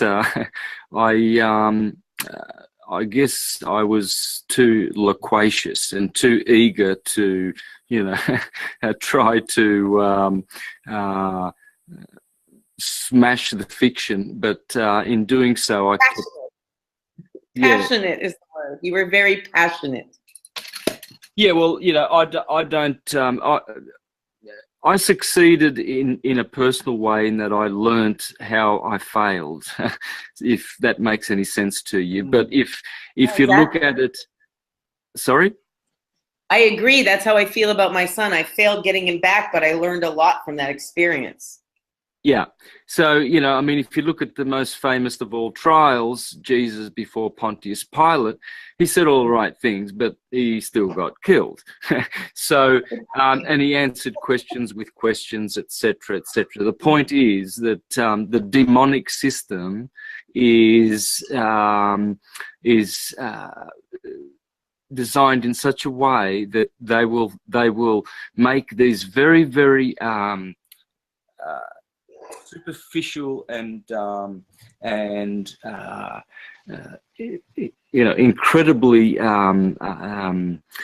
evil tricks that they will recontract with you. They've got all these little tricks. They'll walk out of the court and then come back in. If you don't know, the exact things to say, then you enter into another contract, etc. Certain words and things, they've got their entrapment, and they're masters at it. So I can see now where I failed. I should have stuck to, just not allowing them to impose a surname and a corporate name on me, but I guess I just spoke too much. But I wish I knew as much as I do now, especially with regard to the name, to know that my only name is my given name, which is Santa. So this is the beautiful thing. Imagine how many people would just never ever suffer the damages that they inflict on unsuspecting people if they just knew this one magic, powerful thing. Because we do have a remedy, and it's, the scripture says, if you trust in the name of the Lord, you will be saved. Now, what that means is to trust in the, you know, the name of the Lord is not the corporate name. It's the Christian name, because that's where we come from. We come from that tradition. So that's the name of the Lord. It's the name of Christ, which is a Christian name. A surname is more related to sort of a dead devil's name, you know. And so we should be trusting in the name of the Lord, and he will deliver us. The system is designed to deliver us. Steve mentioned something very interesting at the beginning about how they were supposed to take care of us with this system. There was supposed to be care and trust, but it's like the scripture says, when Jesus says that he will leave his faithful and discreet slave to administer the meat at the proper time, and he will go abroad, and then when he comes back, he finds that the masters mistreated the slaves, and they didn't give them their food at the proper time. They didn't make them aware of what they were doing to them properly, you know, full disclosure. They started abusing the slaves. So when the master returns, he will punish the servants because they abused their position, their fiduciary trust. And so that's what it's talking about. It's talking about this system, this legal system. Hence why Jesus condemns the lawyers. You know, it's funny, he doesn't condemn law. He's condemning the lawyers. And the same with many other things in the Bible, you know. I get attacked because I'm an astrologer, and people say, oh, but the Bible condemns astrology. And I say, well, where? I've read the Bible many times, backwards, forwards, upside down. I've read it so many times and many versions. And nowhere does it condemn astrology, because it is an astrological treatise. It condemns the false prophets that call themselves astrologers. That's what a false prophet is. Anyone who teaches, you know, pseudoscience and legalese. Yeah. You know, these are entrapments. They are contracts by devils, you know, or demonic entities, really. And that's who these families are channeling. They've created egregores. An egregore is a demon. It's a thought form or an emotion form. And when the families get together and create funds, and then they create secret societies, and then churches and inquisitional institutions like the Jesuits and the Knights of Malta and the Knights of Columbus, they all swear secrecy to this egregore, to this demon that will control their God system. And so every time they perform their rituals and they have meetings and we participate in them, we're breathing life into their egregore, their demon system. And it's contrary to God's system. It's an antichrist. The true system is the book of life, and that is the book of record. The book of registry, Regis, the king, that's not God the king, that's the temporal king, which is the Pope. And that is blasphemy, that we should, you know, neglect and ignore the book of life. And now we are participating in dead activities. Hence, we are judged in such a way. And the Vatican knows this. Hence, they call us lost at sea, dead, imbeciles. Can I share something that might be I'm not the woo-woo kind of person. You know, like the New Age, blah, blah, blah. I went through all that and saw through it. But from my perspective, especially because of what happened, one of my incidences, and you were there during my Kundalini, Santos, one of the rounds anyway. But I was part of it was I was taken somewhere, and I was at this bonfire, and it was like Christ and Buddha and all these various different, you know, gods. And I was screaming at them because they had taken the truth and were hiding it from the people, and that they were drunk on the worship instead of teaching the children that they were all just as powerful as they were. And from my perspective, in duality here in 3D, that God and Satan, they're simply two sides of the same coin, and it's a parasitic entity that is feeding off us.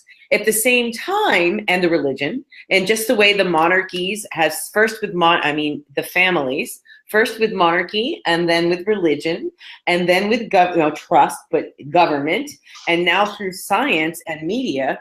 That's how they've been. It's been this steady flow of. It's kind of like the AIDS virus.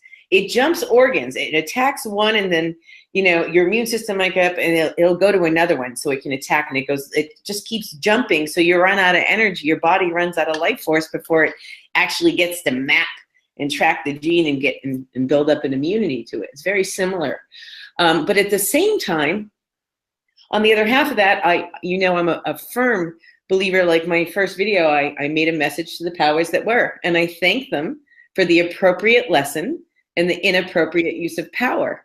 Because of my experience with Kundalini and being one with all the multiverses, and that we're out of my body but conscious of this and many other dimensions all at the same time, it just made sense that this is just one of the movies and we chose to participate here, but that we really are way stronger than the entities that actually have parasited us.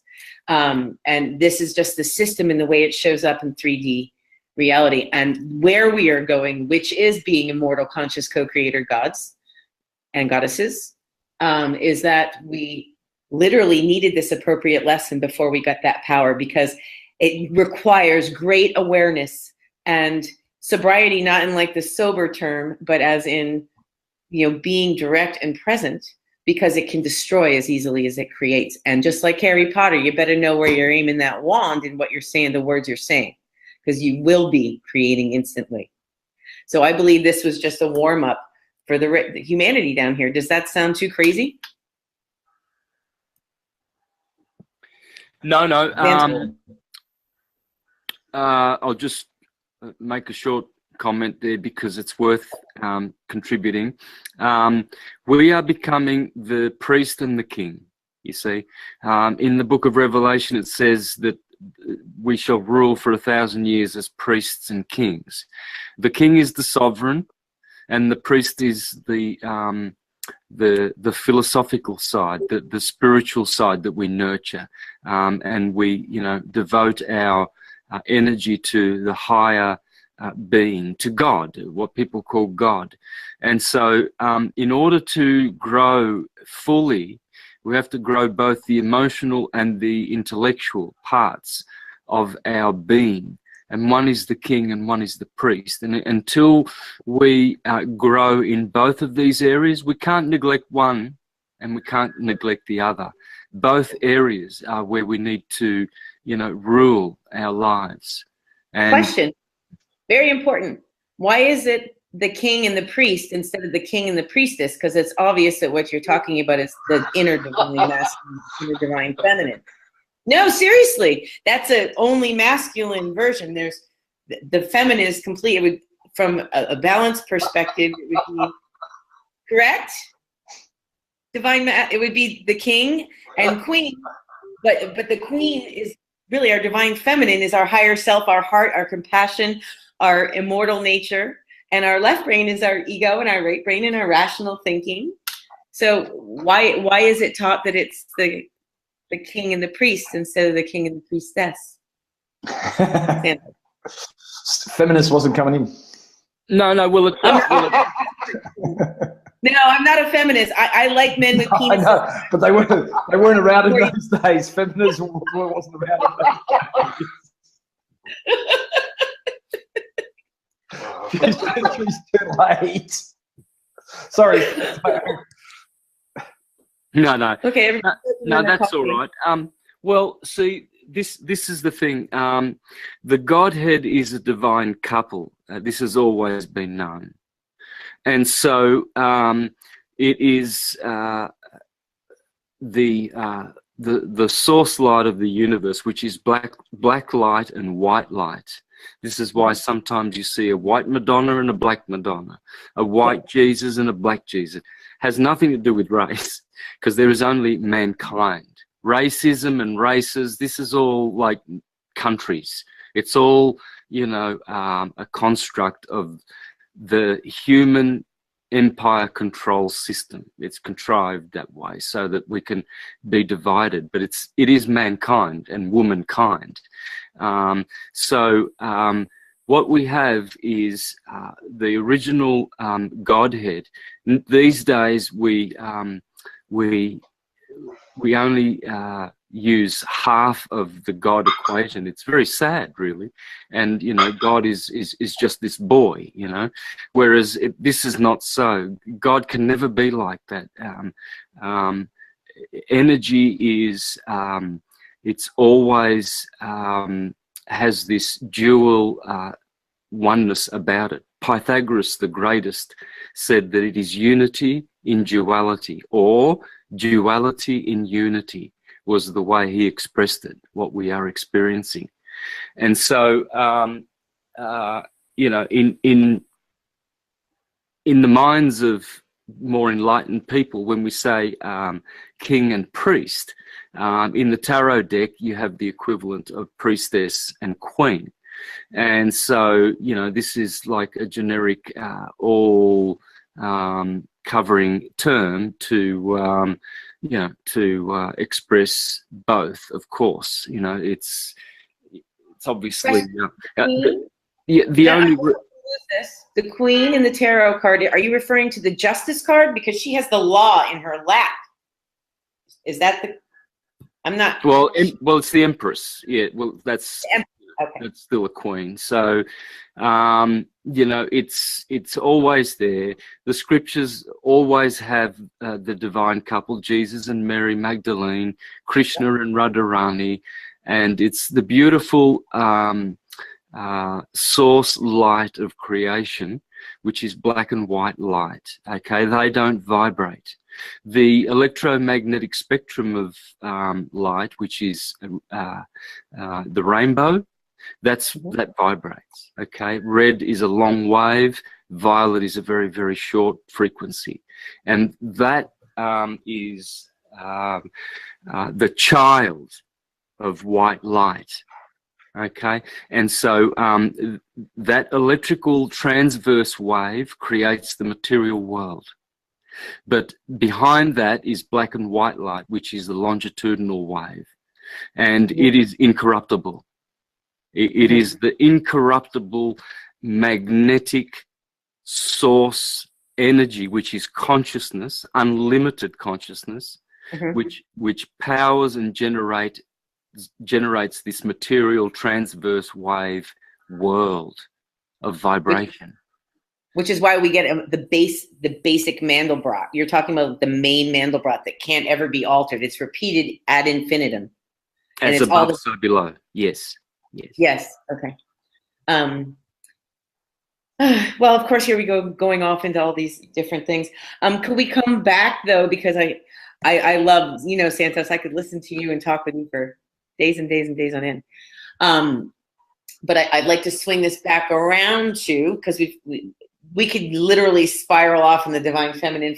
Thank you for I'll let you finish the explanation about the Empress and the divine masculine, but I want to get back to actually the part with Steve, and actually about the crest and the seal I'd like to touch on next. So if you could just wrap up my question where I interrupted you about the question about the Queen or the Justice card with the law in her lap on the tarot. Go ahead and finish that thought, and then we'll cruise into that next area.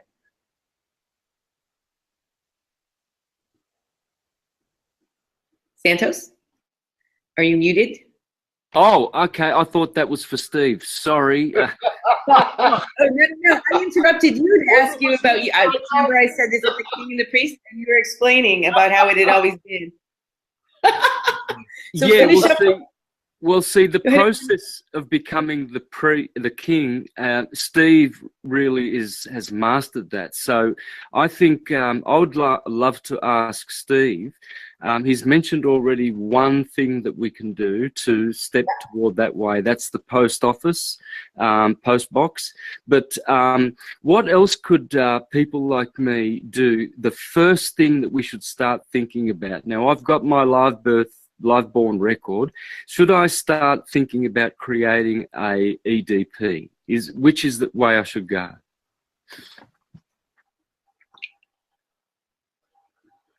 Oh, me? Theater. Oh, sorry. Yeah, that was a question for you from Santos.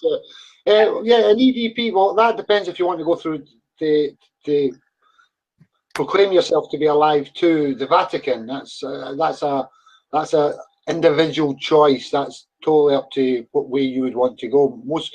Most people I do estates for and things like that, they tend to want to go that way. An EDP is between you and the divine creator. It's not between anybody else. You know what it is. I would recommend everybody do one, to be fair, because nobody can come between you and the divine creator. Simple. Not even the Pope. You know what I mean? It's a divine thing. Franco Collins is absolute. What was that? Nothing can come between you and the. I thought you were saying you and the Vatican. And the what? No, Nothing can come.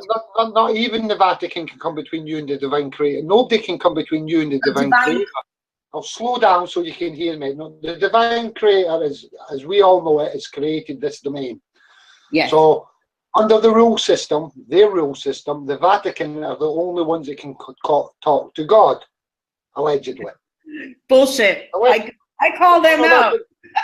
I know, but that's what they say, and through them they dish out ecclesiastical laws, yes, which are part of the canons, which brings in admiralty and the maritime law and everything else. Okay, so if you do an EDP, which is an ecclesiastical depot, that's between you and the divine creator. Not even the Pope can come between that.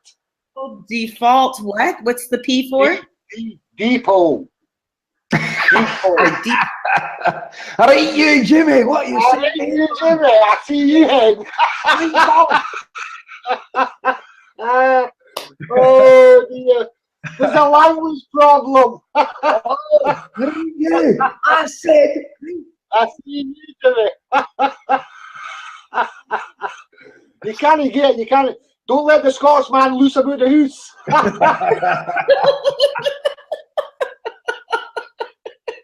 Fucking hell. I love it. I love it. So what we need to do, we need to get somebody that speaks Australian, Scottish, American. Oh dear. Oh, shit. Let's get some Spanish on here too. Might as well. Some Bahasa. Yeah, everybody's looking good. No, it's not one of them, Lisa. It's called an ecclesiastical depot. You're not getting it, honey. Hello. As I'm only at 40% of my hearing and 60. I'm deaf. You're a goddess, remember. You meant to be above everybody else. You're listening to God now. I'm no one. I don't know anything, mate. Now keep me out of this. I work in the channel. I have enough problems in my own country.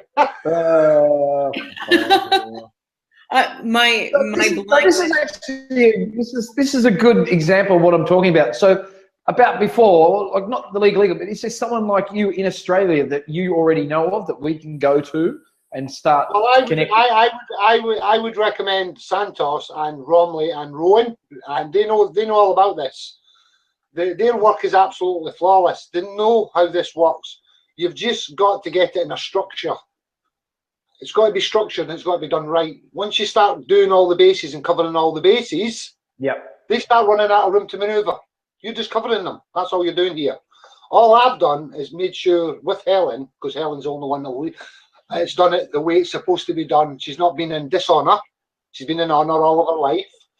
She's asked to get an estate done. We've done her estate. It's been put on notice at the Vatican. She's done everything she's supposed to do. Then she's now went and started doing the legal process to show the legal fraud through the system. She's then done that, and now she's got things open to her now that was not open to her under the legals. Now she's private. Simple. Yeah.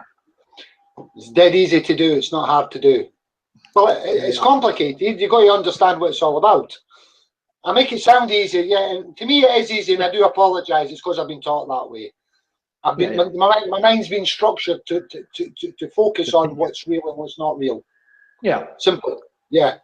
So I guess that's it. I guess like Santos, you absolutely are up on all of this, and like Lisa was saying before, how she's a newbie. If you're a newbie, Lisa, then I'm still sperm or something. I don't know. Yeah, I'm like, you're still lost, Eddie. See, I'm trying to get in the egg.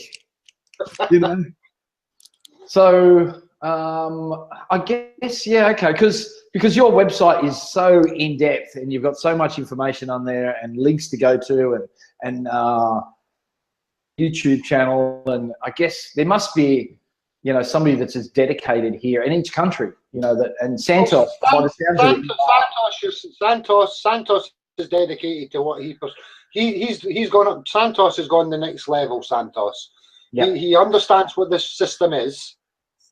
That's who he is. First and foremost, that's who he is. He's a man, and he knows that the only way to get remedy, because this is a conscious thing, it's an enlightenment thing, it's a learning here. That's all we're all doing. We're here, we're learning. They don't want you to learn, because if you learn, you get educated quick, and then when everybody does it, they just wipe out the masses because you get too powerful too quickly. Yeah, this is what they do through different generations of humans through time. You just need to look at evidence. The evidence speaks for itself. You can see whoever was Atlantis, smartest, wiped out. You get my drift? You see, go through history and look at them all. They get wiped out for a reason. They got smart. They understood what it was all about. It's nothing to do with what you have, what you own. It's all to do with getting perfected and getting in touch with the spiritual side, the connecting. Yes. And that's not just connecting on that level, that's connecting with man and woman as well, helping them grow. Because it's a growing thing. You've got to grow. You can't just jump into this. It's not easy. Everything changes. All your senses heighten, everything changes, your belief system is getting under attack all the time. So it's a massive thing. Not many people will come away from that, from the legal to that. It's a frightening thing if you don't know what you're doing. Santos, he's done it. He's spot on. Rowan, Romley, Franco Collins on your side, absolutely correct. Lisa's side, I don't know about Lisa's side. Where do you live in, Lisa? I'm sorry? Where do you live? Yeah, no, live. Where do you live? Where do America? No, I left the U.S. 3 years ago. I left the vineyard, and then shortly after the U.S., and I have been kind of following my heart. I had the intention of getting over to New Earth Nation in Bali eventually, but didn't know how that was going to happen. But as soon as I left and I had started my radio show, I had $147 in my pocket aside from my plane ticket. I've been following. I ended up eventually in Bali. I had a lot of stuff before that, but I had a radio show 3 days a week. I was interviewing all kinds of people, and I have a passport in zeros, and I have a home base in Bali, but I'm doing a tour around where my heart wants to go. And I want to go travel and be where I interview. Like if I come to UK, I'm going to want to have you on live again, and I'm going to be with you there. Whereas it started with me and Brett when we started live on YouTube. I was back there, but I don't live anywhere. My home is Martha's Vineyard. I can't go back there. My family, like I said, is a bunch of drunken inbred Portuguese, and they're not bad people. They're just not very bright, and there's a lot of guilt and shame and secrets. And I speak truth, so I'm a heretic to them. And I've been threatened. My dad died on my birthday on the 11th. My family wouldn't even let me talk to him or say goodbye. And they're the ones who have my son, and they don't want him to find out, because then it's basically like, oh, if Lisa's right, then you know, it's this crazy shit, but they've threatened to have me arrested. You know, it's been insinuated that I would be sued and arrested if I set foot on Martha's Vineyard. I'd be accused of trying to kidnap my child. And I'm sure they'll make up some other charges to throw at me. And I'm done being thrown into this tiny little cell in Edgartown Court, knowing that I shouldn't be there, and sick of having these small minds and small people that think they know me and who have the IQ of a gnat locking me up and beating me and trying to tell me I'm crazy. I'm done. So I don't have a home. I'm in Prague right now. My home is where my heart is. I'm in Prague right now, and this is my home for a few months. I hope that was enough of an answer to your question.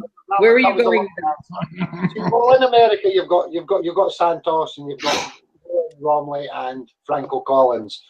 If all four of them ever decided to get together, between all four of them, they become very, very powerful as a unit, because each one of them have individual uniqueness to bring to the table. Does that make sense? Yeah. Yes, that's the next show we have to schedule. Deep knowledge. It's like David Icke is on the Isle of Wight, I think it is. He's probably one of the most savviest man that out there. He's seen it for what it really is, the whole big picture. With super beings and other different enlightenments and the Illuminati, everything. He's got it. He's hit it in the head. He found out about it a long time ago when he went and did the ayahuasca plant and did it down in Peru, and he opened up his third eye. Now you'll ask him. I'm Scottish. Forgive me.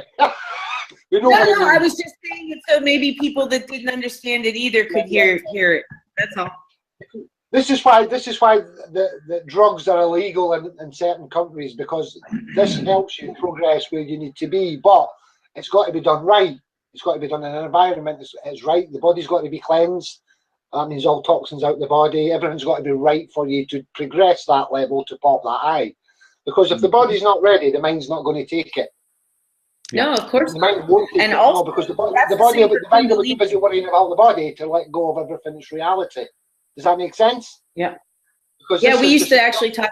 Santos used to talk about this a lot. No, I used to be a holistic nutritional consultant and help people eradicate disease and toxins and get healthy. And then I realized the emotional life. But I've heard Kundalini. No, I've never done plant medicine except mushrooms, except I've had Kundalini, which is when your pineal gland fires DMT, which is what the medicinal plants are for. So I've gone. Absolutely correct. That's what once your body's detox, that's what it is. Absolutely correct. Yes. Yeah, it's just they've put a system in place to keep you guys separated, because they know every generation has clever enough, or man or woman, that will jump above the norm and see it for what it is, outside the box and look in. So you'll see yourself. Until now. This is what they're frightened of. He's all getting together and making. See, just think about it now. Just logically thinking about this, just off the top of my head, without actually saying anything here. David Icke, yeah. So you've got David Icke, Santos, Romley, Rowan, myself, Brett, and a few others. Could you imagine what it'd be like? Michael Tessarian, you should throw in there too. Yeah, can you imagine the people would come to see these things? And yes, I've already dreamed of doing that. It's called the Revolution of Love, and it travels around the world like Lollapalooza. No, this was part of my vision in Kundalini, and I was talking about it, and things started to happen. Yeah, it's all. I've actually seen it. But my question to you is, it can't help. It's like meiosis or meiosis. You know, when a cell cleavage, it replicates and separates, and once it takes off, but at first it's all just one big glob, but then something shifts, and it becomes the endoderm and the mesoderm and the ectoderm, and then boom, all of a sudden it keeps shifting and shifting, and we're at that point now where the only next step is, because I started this show to have people like Santos and people whose work, like Dr. Leonard Horowitz for AIDS and Ebola and the science part, all these people, so that I could ask the questions that I never heard asked listening to their shows, and I could never get picked on. So I decided to do the show and have the people to get better questions, and have the Rainbow Warrior Circle to have people who didn't know any of it was going on, or did, and wanted to contribute to the conversation, so that we could create sustainable solutions for the earth. And that's why we started up again, and we're going into the 2.0 next octave, and it's not going to be this calm, nice, play it safe. We're going to go straight to all of it, and we're going to rip the Band-Aid off. And the people, I mean, we just had this eclipse. We'll let Santos elaborate on that. But it was grow or go. You're either going to grow or you're going. And we're growing, and we're not stopping. We're going to take off like a good cancer. Replicate like everywhere. Santos knows all about the eclipse and everything like that. It's his forte. It's his forte. Yes, it is. You should speak about that. There's things happening and moving with that. I know what it is, but Santos is the man. You should let Santos talk about the eclipse and what's still to come, because something's coming. No, I get that. Let's go. Come on, Santos. Well, the beautiful thing about this eclipse was that a lot of people were around to look at it and paid a lot of attention to it. So the more of the mass of consciousness is aware of it and focuses, you know, their consciousness toward it, the more effective and powerful it will be. So it's a portal. It's a reset. Eclipses are all about resetting the timeline, or changing the the nature, upgrading the nature of the sun. And you may actually notice that the light has shifted. It's more golden than when the sun is shifted toward red or blue, red shift, blue shift, it's more harsh. But when the sun is toward the middle where it's yellow and green, which is where it is now, that's what happens with eclipses. They are actually resets, they are portals in time, and they change the energy frequency of the sun. So what's happened is an upgrade in the solar system. More intelligence is coming through, more souls of a higher vibration, because we've had quite a few hundred years of souls that haven't done much developing in the past are incarnating, so really low developed ones, whereas in higher times like the golden age, it was much better, and this earth was able to attract a much better quality of being. So we've been mixed up, on this timeline. There's advanced people and there's not very advanced people, and the elite have really taken advantage of them because their modus operandi is let who will be deceived be deceived. And from their level of operation, it's fair game. It's nothing personal, it's just pure business. And so that's the way they write their contracts. But this eclipse, coupled with the one in 2024 in April the 8th of 2024, this one crossed in Leo on the 28th degree, and that one will cross on the 18th degree of Aries. So one is the lion and one is the lamb in the zodiac, Aries and Leo. And of course, Jesus is described as the Lamb of God and the Lion of the tribe of Judah. So that's crazy, because I'm a Leo with Aries rising. Well, I'm an Aries with Leo rising. Nice mirror. Yeah. So that's a lot of fire, and those signs are very, very holy, those signs in the ecliptic, because they are the only two places where the sun is glorified. In Leo, in astrology, Leo is the best place because it's the domicile of the sun. That's where he is the king. That's why the scripture says, the scepter shall not depart from this sign, from the Judah, the tribe of the lion, because Leo, the sun will never have another ruling sign. That it's Leo, and hence all people born in that 30-degree space, they are especially blessed. And then Aries is where the sun exalts, and so that is also the other place where the sun is very, very dignified. The energy of cardinal fire Aries is very compatible with the sun. So in other signs, the sun suffers a little bit more, whereas the sun is glorified in those signs. And so for the shadows to be cast on the earth from those signs, fire is mystical, okay, M-Y-S-T. Water is mist, M-I-S-T. And in scripture you have a baptism of water and you have a baptism of fire. So this is a baptism of fire. What we've gone through on the 21st was a baptism. We were immersed in the darkness, and it was a reset. The portal was open. The energy of the sun has shifted. It's gone to the middle where the solar plexus is, around that yellow color, and the heart chakra greeny. So it's very green. And the dejed of the sun, between power and heart. It's definitely shifted. It has a much more luminous quality about it. Go out in the sun and you will see the sun is. I've been sun gazing every day. I actually sun gazed at the sun while the eclipse was going on in the States, and they started the group meditation I was on. And it was very powerful, because normally it's blue and then it gives off other colors like green and pink or whatever, but it's much, and it has this aura around it that it explodes into, and then the more you stare at it, then it can shift and you can control it. But what's happened is it's gone to like you cranked up the meter on the cymatic scale, and I actually see like crystalline in it instead of just colors and there's like crystalline, like a higher light crystalline grid underneath the colors. That's what I see when I sun gaze. It's crazy. Yes, when you sun gaze, you can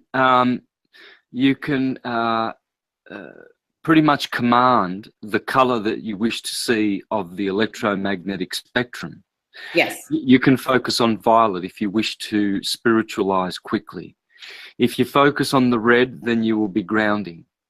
If you focus on the green, and you can evoke the color. I sun gaze and I evoke the green, and I just you know, you contort your eyes a little bit like a squint, and you can just hone in on it, and you can revitalize your body through those colors.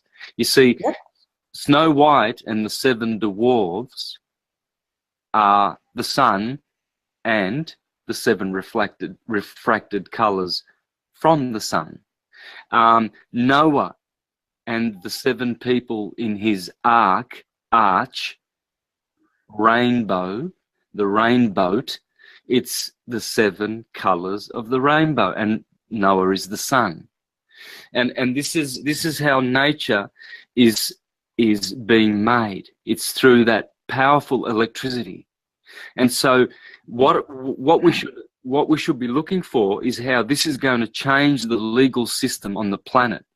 Because since Pope Francis wrote his motu proprio and withdrawing their indemnifying all of these commercial transactions and withdrawing their underpinning of that system, now with this eclipse, it will be interesting to see how they act, because I don't see them having any ability to continue their fraud, because now things are in the open, and you'll see that I believe, and I hope, I might be wrong, might take another 7 years for the next eclipse, but I believe that the light is going to be shining down on them and exposing them.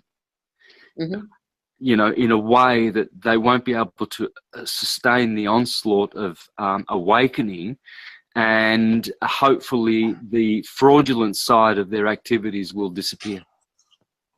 Let's hope. I like the sound of that. And that's actually what I feel is they're going to probably try some false, I mean, you know, they did the Barcelona thing, they did the Charlottesville thing. They're trying to create the havoc so they can have the excuse to, but I think it's going to come out. They're all going to be outed. Goddess knows how it's going to play out. I'm excited. We have front row seats. But no, definitely feel by like October or November, there's going to be some huge shift. Like, I'm not concerned. I'm not going back to the US because I'm not going to be subject to myself to any of that. And I don't feel I want to be there right now. I want to go get my kid at some point. But really, really, I feel they're going to be, you know, shine your light brilliantly in the darkness. I can't shine it anymore. There's people all over. My friend Brendan Murphy with the Global Freedom Movement is live on another channel now. A lot of people that have been doing stuff for a long time. We've had a lot of practice getting at this, and now it's to synergize, to all come together and have, like Steve suggested, having all those people on at once. And then, you know, like the Thrive kind of did that with their movie, the Thrive movie. And they're making another one. But, you know, you got to have somebody in law, you know, and somebody in science to explain about the GMOs and the chemtrails and vaccines. I mean, I have an IQ there where I can kind of jump across all of them, but I'm not a master of any of them. I can go in enough to get myself in trouble and need somebody who's an expert like you and Steve. I'm pretty good. But you know, we need somebody to get in and do the science of the GMOs. Then we also need to see about education, and even you know, all the stuff about religion, because religion, you know this, Santos, I think I got this from you, comes from religare in Latin, to tie down or bind. And I even have a Buddhist name, and I love a lot of people who are Buddhist, but still, it's about saying Buddha, oh, we got to do it exactly the way Buddha did. Well, I've already had Kundalini, as have you, Santos, and you know that no one has their own, we have our own choreography to our awakening.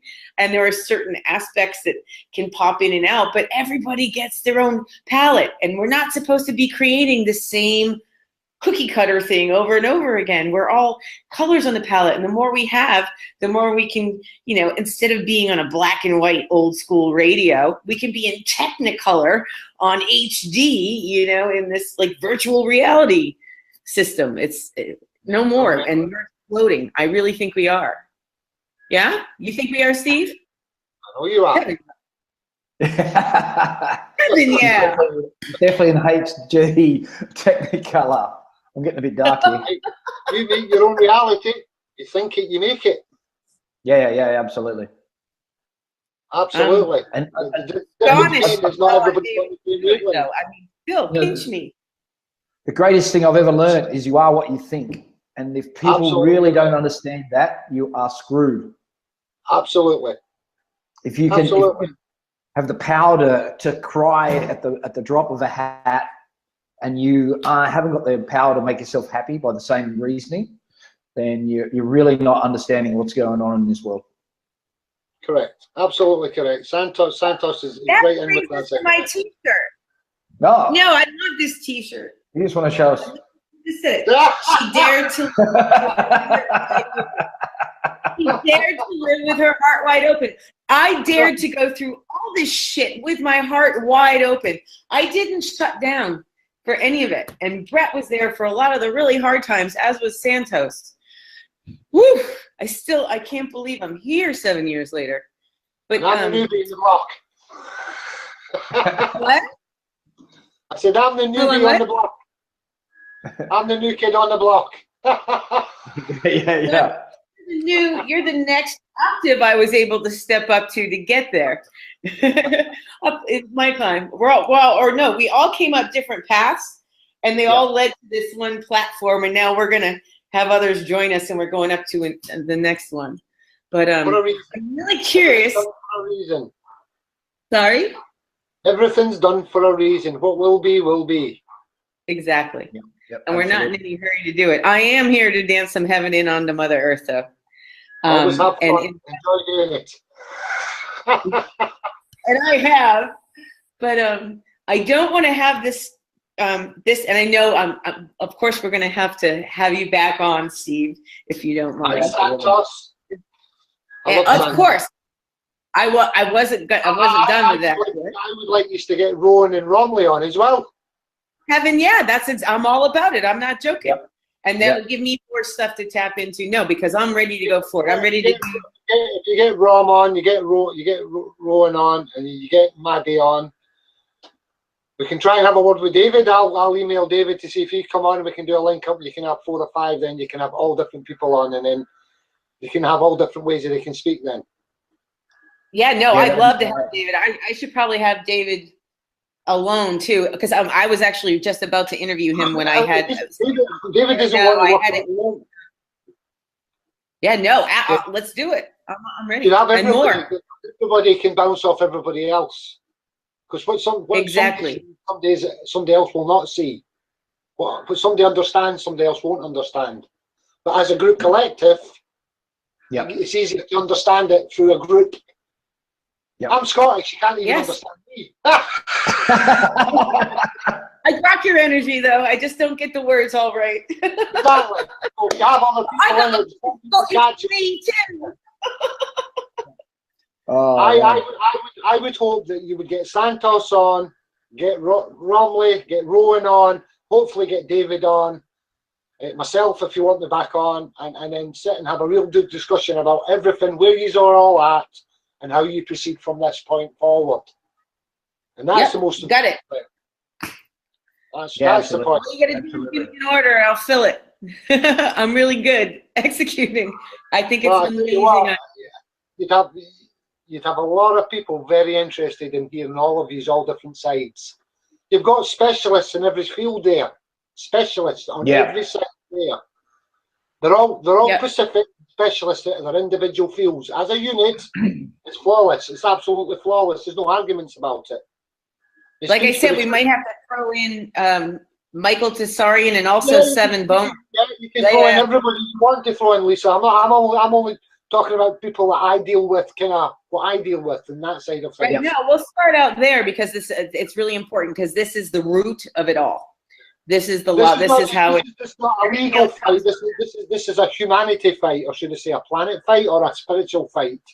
Yeah. Because if you don't wake up and look after what we've got, we're going to have nothing left. None of us are. Yeah. Yeah. And that was not the plan. That was not the original plan. We were given a chance, and it's been hijacked by an outside source. Yeah. Co-opted. And you know it. They are interested in dropping down the numbers, getting rid of their surf when they get everything out of the ground. Yeah. And you're going to let them do it because of the legals. You're going to let them do it because of the legals. You need to stand the ground on the legals here and get rid of it. You don't need it. Nobody needs it. No. Question. And this is what I was trying to go before when I always give people a good reason to laugh. And I don't care even if I'm laughed at, as long as everybody's laughing. Everybody's entitled to be laughed at. Exactly. As far as this goes back to like the piece that you really have that I didn't get into, aside from the obvious wisdom and knowledge aside, is the whole crest and the seal. Now I know about the seal a bit, and you should have your own seal made so that you could stamp your documents, and they couldn't be challenged whatsoever. But could you just briefly, or as briefly as you care to, explain what your which name you should look for if your crest? Like, for example, I was born, my father was Murdoch, but my stepdad was Vonk. And my mother's maiden name at birth was Frank. But so it said Frank on my thing, but my biological father is Murdoch. Which name or clan and crest am I supposed to search? That's why I started to get so confused there. I'm like, I don't even know which one's the right one to look at. It's a damn good question. That's a very good question. I get asked that a lot. I would go with your original birth certificate, your registered birth certificate, the very first one that you were given, your parents actually got. Yeah, that gives a true timeline of when it starts. Forget your live born when it's sent off. Start with the registered one. Yeah, that's the easiest way I would do that. Start with the initial one at birth before I got adopted and sold to another clan. Absolutely correct. That starts the point. It starts it. You're starting it from there. So you're now aware of where it started from. So you started from that. Now your clan name does not need to be mentioned in your coat of arms. It's your coat of arms. It's solely to you. Yeah. You can mention it. You can mention a battle cry. It's the motto and everything. They're all unique things. Your crests, your shields, your supporters. These are things that you need to do and look at yourself and get into your coat of arms. They're unique. They are unique. Every coat of arms is unique to the individual man or woman. For the start, from when that starts the clan, your estate. So everything from that is inside that then. So for future generations, they get bloodlines because it's blood related, and they're wiping out all the bloodlines. We know why they're doing it. They just want certain bloodlines in here. Sorry to say, but that's true. That's what they want, pure bloodlines, guys. And it's not even, they're not even from this planet, to be fair. David Icke talks about it great. Yeah. So you really got to understand that's where it starts with. So birth certificate, start from that. Your name's that's on it. what we have to invite. Sorry, we got to invite Dan Winters on too. Dan Winter. Sorry, go ahead. Yeah, you start for your birth certificate. That's the easiest way to do it. You've got a birth certificate. It's got your name, middle name if you have one, and a surname. It's either your mother's or your father's. It's there. That's what you can start with. Okay. The coat of arms is unique. It's yours, and it's a Pacific thing. The coat of arms you get online. Yeah, Sorry? but regarding the coat of arms, isn't it, even though my mother wasn't married to my father, biologically, is it supposed to be the father's name that you're pressing? No, it's your coat of arms. It's yours. It's not anybody else's. This is where you're getting tricked. The coat of arms is whoever makes the coat of arms. So it's your coat of arms. It's not your father's. It's not your mother's. It's yours. Gotcha. It's uniquely your own coat of arms. You're starting it. Okay, I was thinking I needed to copy You're the something. man or the woman, you're making your own coat of arms. It's nothing to do with your family. Gotcha. If you're So born is into a family, do you mean Sorry, you mate? actually design your own coat of arms? Is that what you're saying? Yes. absolutely. Uh-huh. So you just pick the animals kind of thing? Fine. Is it wrapped in grass or? Yeah, they've got the Pacific, in law, there's certain Pacifics under the ecclesiastical rules of canons to have a coat of arms. There's certain things that need to be done. Yep. Coat of arms has to be a real coat of arms. Now, the coat of arms you see about are not real coats of arms. They are legal coats of arms. Now, there's a difference here. A real coat of arms, and Franco Collins is absolutely spot on with this. Franco Collins, that's why they have to call these videos off. The videos have all gone down, showing you how to make your own coats of arms, yeah? Because they're right, it's spot on. They are unique, and there's certain divine rights as well as lawful rights that needs to be put inside that coat of arms to make it real. A lawful and real and a legal one, and all these three things. It covers all three bases. It's unique to the individual man or the individual woman that does this shield, this coat of arms. And from that, you make your stamps of your estate. Yeah. And No, so that's something is so simple once you work it out. But you know, like the concept in your head, thinking that I've got to sit down and design my own coat of arms, as opposed to taking something that's in the past and just going, that's mine. It's a whole. Yeah, you can't take somebody else's, can you? That's copyrighted. Probably will be copyrighted if it is. Yeah. You can't do that. Yeah. This is uniquely your own coat of arms. It's nobody else's.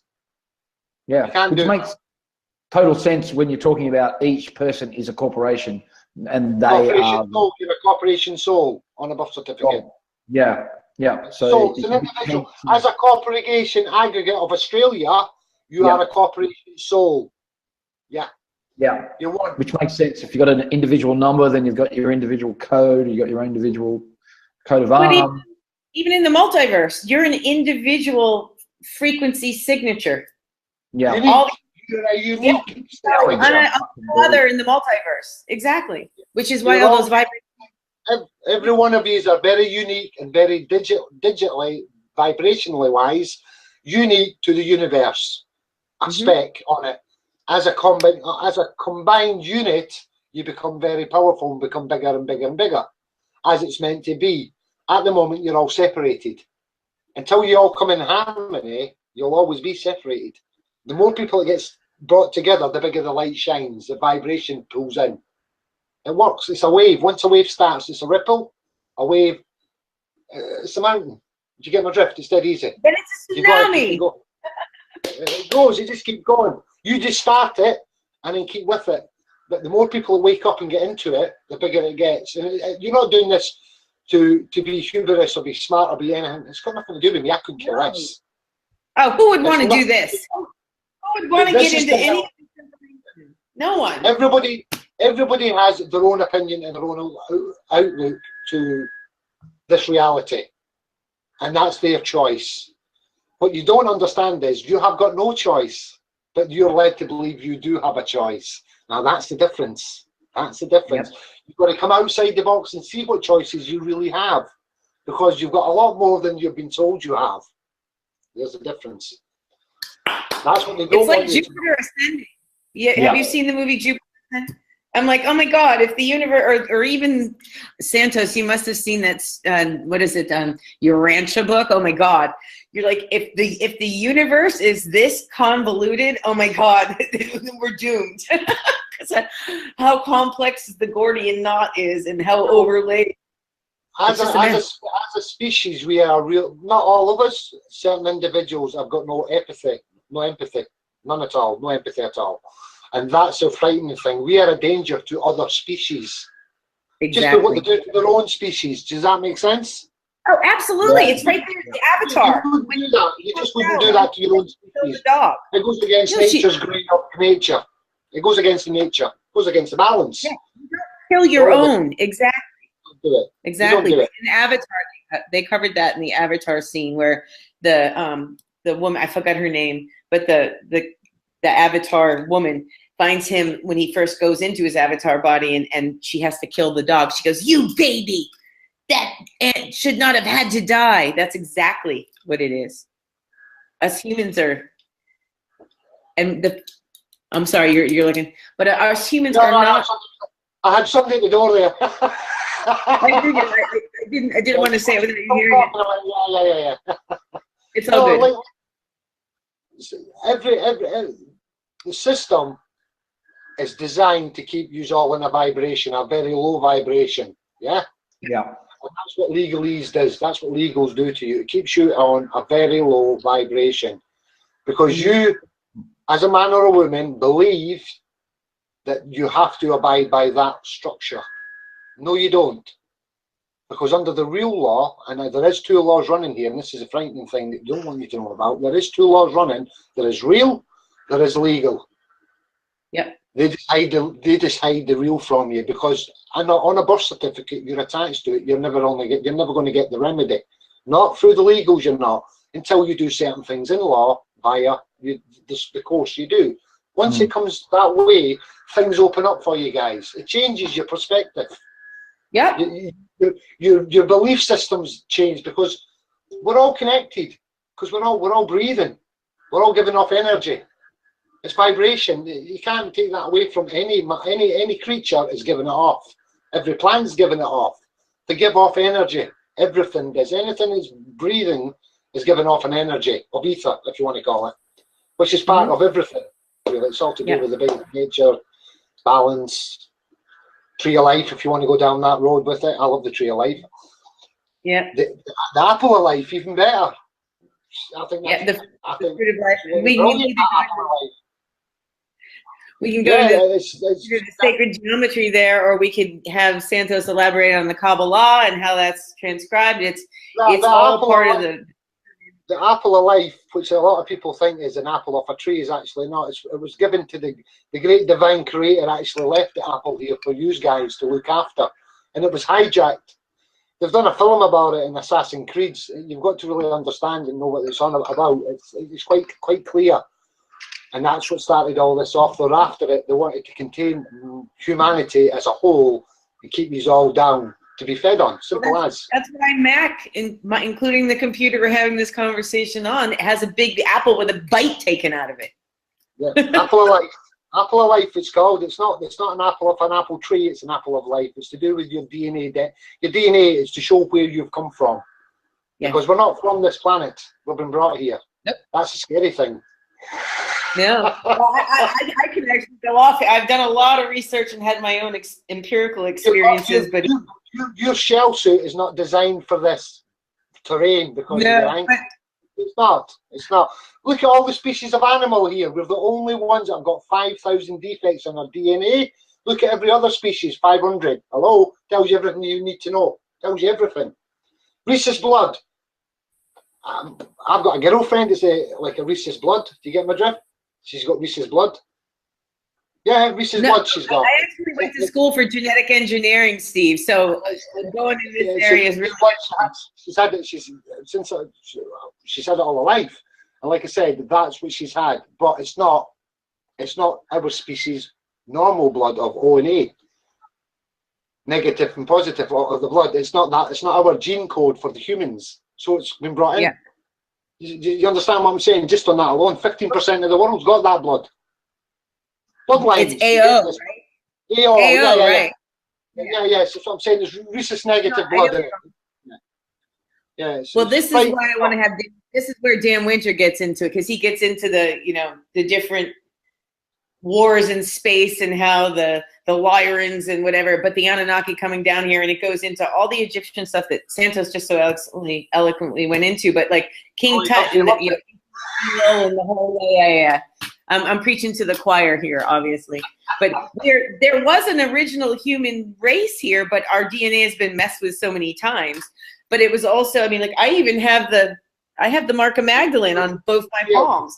We have never been brought here. We have never been here. We've been brought here. Yeah. We are not from this plane. Trust me on it. There's no way. Your DNA tells you. I know I took this human life to fix this place, but I certainly, and boy, did I take a right. The plane we live on now at this moment in time is not the original plane that our forefathers and forefathers before us actually brought us into. We were brought here a long time ago, a long time ago. And we were all, I think this is a third generation of humanoids, as we want to call them, that's actually still here, because the previous ones have been wiped out, and we were a lot bigger back then as well. Because we were giants back then. Yeah, no, I just went to this place in Romania, which is where they uncovered the huge, and I'm on Martha's Vineyard even, they found the 15-foot tall bones there, and it's still in the museum, but they say people weren't here. And even Martha's Vineyard was allegedly created by one of those giants. Gods and creators. No. That was just a different generation of us. No, I get it. Like in Game of Thrones, the giants. And but it thinks of Romania allegedly, but I've done the research for the guy who wrote the book about it, and they have inside, and the energy there is crazy amazing. But it's allegedly in the mountain because the U.S. was flying over in like 1995, 98, something like that. And they commandeered it in Romania. And it supposedly is protected by some kind of energetic field, so they can't get in, but they can look in. And there's huge table and chairs for giants, and what appeared to be holographic pictures, not necessarily hanging in a wall, but in the sky, that show what the hybrids would look like of various different races all over the multiverse. So absolutely. Yeah. With the three tunnels down and system all over the world underground. Got here for certain different reasons. Absolutely correct. And it's to mine the planet basically, or to mine the plane basically. Yeah. It's just been hijacked. We've been hijacked. Mine gold, right? Mine gold, but not only mine gold, then them mining us. Like that's why they even use the term human resources. I get sick of it. Human resource. I love that word. Yes. I love that word as well. Oh dear. Yes. Santos is absolutely David Icke are absolutely right with these things. They're spot on. They're absolutely correct. There's so many things that people don't understand what's going on. There's a war going on. We can't see it, but we can feel it. You can feel it. Yeah. Santos will agree with that. He will feel that on so many different levels because he's so awake. He will feel that. Absolutely. He knows there's a shift coming. I know there's a shift coming. I can feel it. Yeah. I know as well. Yeah. No. And I've been telling Brett, something huge is coming. October, November, I don't know. The eclipse is good for 6 months, but something huge is coming. And I don't even have plans on where I'm going to be after like 3 weeks from now. I haven't even decided. I haven't picked it yet. You live for the day. You always live for the day. Yeah. No, we even discussed having I literally have 2 suitcases. I have a couple of bags back in Bali, but I mean, not stuff that I'm frequently freed of everything I have in the world except for what I'm carrying over the last 7 years. And it got to be a joke where my luggage never arriving or getting lost or stolen, that I narrowed it down and I brought 2 suitcases, which is basically everything I own, but it's winter clothes and summer clothes and ski equipment, you know, that kind of snowboard equipment. And it was just drama getting here. So we decided, he said, Lisa, you come up, right? You're like, you shouldn't even take anything. Just go without anything and get what you need when you're there. I think we're going to add that to the aspect of the show. Wherever I go for a month or 2, I'm going to get what I need and then give it away to somebody on the show who wants it or needs it, or to, you know, homeless people. We could make a video and give it to homeless people, whatever, to show that I trust the universe enough to not need to possess anything because all I have is here. The universe is the universe, and I'm a big believer in this, and that's why I say do it with honor, because whatever you put in, you will get back tenfold back. Exactly. So it comes back in a higher octave. Yeah. It's a universal thing. It's a universal tapping into the universe's uniqueness to help you as an individual, because you're all touched by the hand of the sun, as I call it. The sun is the energy of the life force of this planet, or this plane. It's here for a reason. It sustains life, so it's here. And others are abusing it, where if you use it for its true intentions, which it's always been to do, it will always greet you with things you need to live, to help, to go, to do your business, to do your thing. Absolutely. There's a double high five with a double DL. And by the way, so Brett knows this, but you don't. I'm spiritual rainbow warrior, goddess of light, and I have this, all this stuff. Automatic writing came out with Kundalini and everything. But rainbow warrior, goddess Lisa, a lot of people, the new age was really big, and I had been from Sedona, so people thought that I was like this big drunken on spiritual ego kind of person, and I didn't want to use any of that stuff, but it was told that I had to. I mean, I was like, no, this is what you need to do, and this is, and it sounds crazy, and I'm like, rainbow warrior goddess, I sound like an egomaniac from fucking hell, you know? Spiritual rainbow warrior goddess of the light, but you just described everything, and I capitalized light, and not because the light is better than the dark necessarily, but to get to the light, you got to go through the darkness, and that's the only way, which is just like, I don't see it like not use guys, but certain individuals where there's good and bad. I don't see it like that. It's an energy thing. Exactly. It's a negative and positive energy. That's all there is. I don't try and, because you make your own reality. So if you start going and tapping into negative energy, things can be brought forward that is really not good for the psyche. And then for the psyche, you can form things in the mind that can crack the mind. So you have to be careful. There is a negative and a positive of everything. There's a yin and a yang. Simple as there is a balance. It's a ledger. It's a ledger. Exactly. So you've got to work in balance with it. That's what you've got to do, and that's the whole thing of harmonizing the balance. The balance. Santos. It's all about energy management. Absolutely. Santos he's perfected it. He has perfected it, and he is spot on everything he does. Santos, when he's talking about that side of things and everything he's doing, he's went one level better, and he's got in harmony with himself because he's understanding who he is, or what the man, and it's all to do with consciousness, the higher being. Everything is a vibration. He knows this. He's worked through all the years he's been doing this. Is flawless. It's absolutely flawless. I mean, David Icke, Santos, the Gloucester Boys. I could go on all day with all the other ones in America and everything like that. We could be here all day talking about them. There's a lot of people coming out now. They've all got individual specialist skills. They all have. Think about it this way: if they ever all get together, look out everybody else. That's all I would ever say. We're gonna get together. That's what the show's for. It's called consciousness for a reason. Wake up! Oh dear, it'd be frightening. Frightening stuff. Yous are all fighting. Every man and woman's fighting an individual battle at the moment. Yeah. And it's a battle you don't need to fight if you actually know who you are. Once you know who you are, it's fine. It's then learning from that point how to protect you as an individual. Yep. That's what you've got to get in focus with. Protection first. When you go into your heart, everybody wants in their life. You gotta have what? No, what I taught. I work as a healer, and I do shadow work, emotional repressed, and so this is just our collective shadow work. But what it is people try to avoid going into the rejected, the denied, the parts of the self that have guilt or shame. And when you have the courage to go in and really look in your mirror and really own back all the pieces and the parts and stuff that you judge, or take a look at the self-limiting beliefs that you allowed to be imposed upon you, and you do your entire programming and perception from the world through that program that's faulty, and then you get to change it, and then constantly check in. You calibrate every day and sometimes every minute, as opposed to the vast majority of people on this planet don't want to change past like 7. Anything.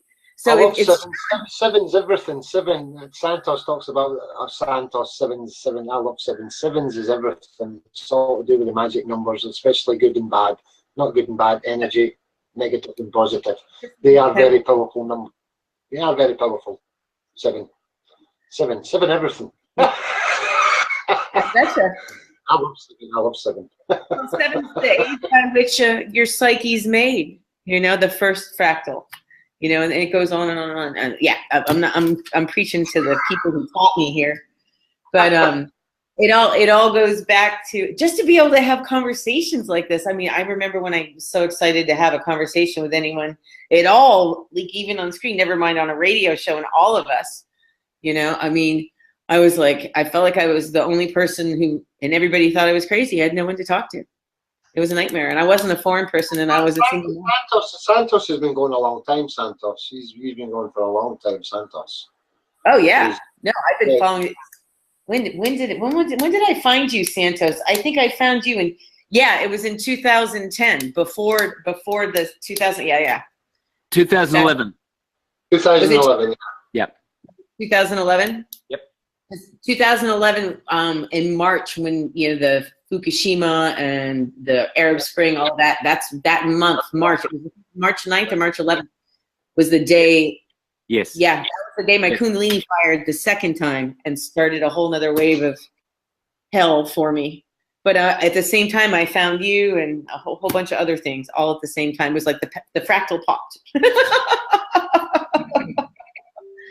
But Santos, getting back to you, I was just saying it's all about going through the, you wax poetically on this much more eloquently than I, but what I was saying, it's really, the whole truth is, you gotta, I've decided to promote my ego instead of trying to kill my ego like everybody will tell you. It's about promoting it to my director of integrity for my higher self, my heart, my soul. And so that way I give it a good job. All it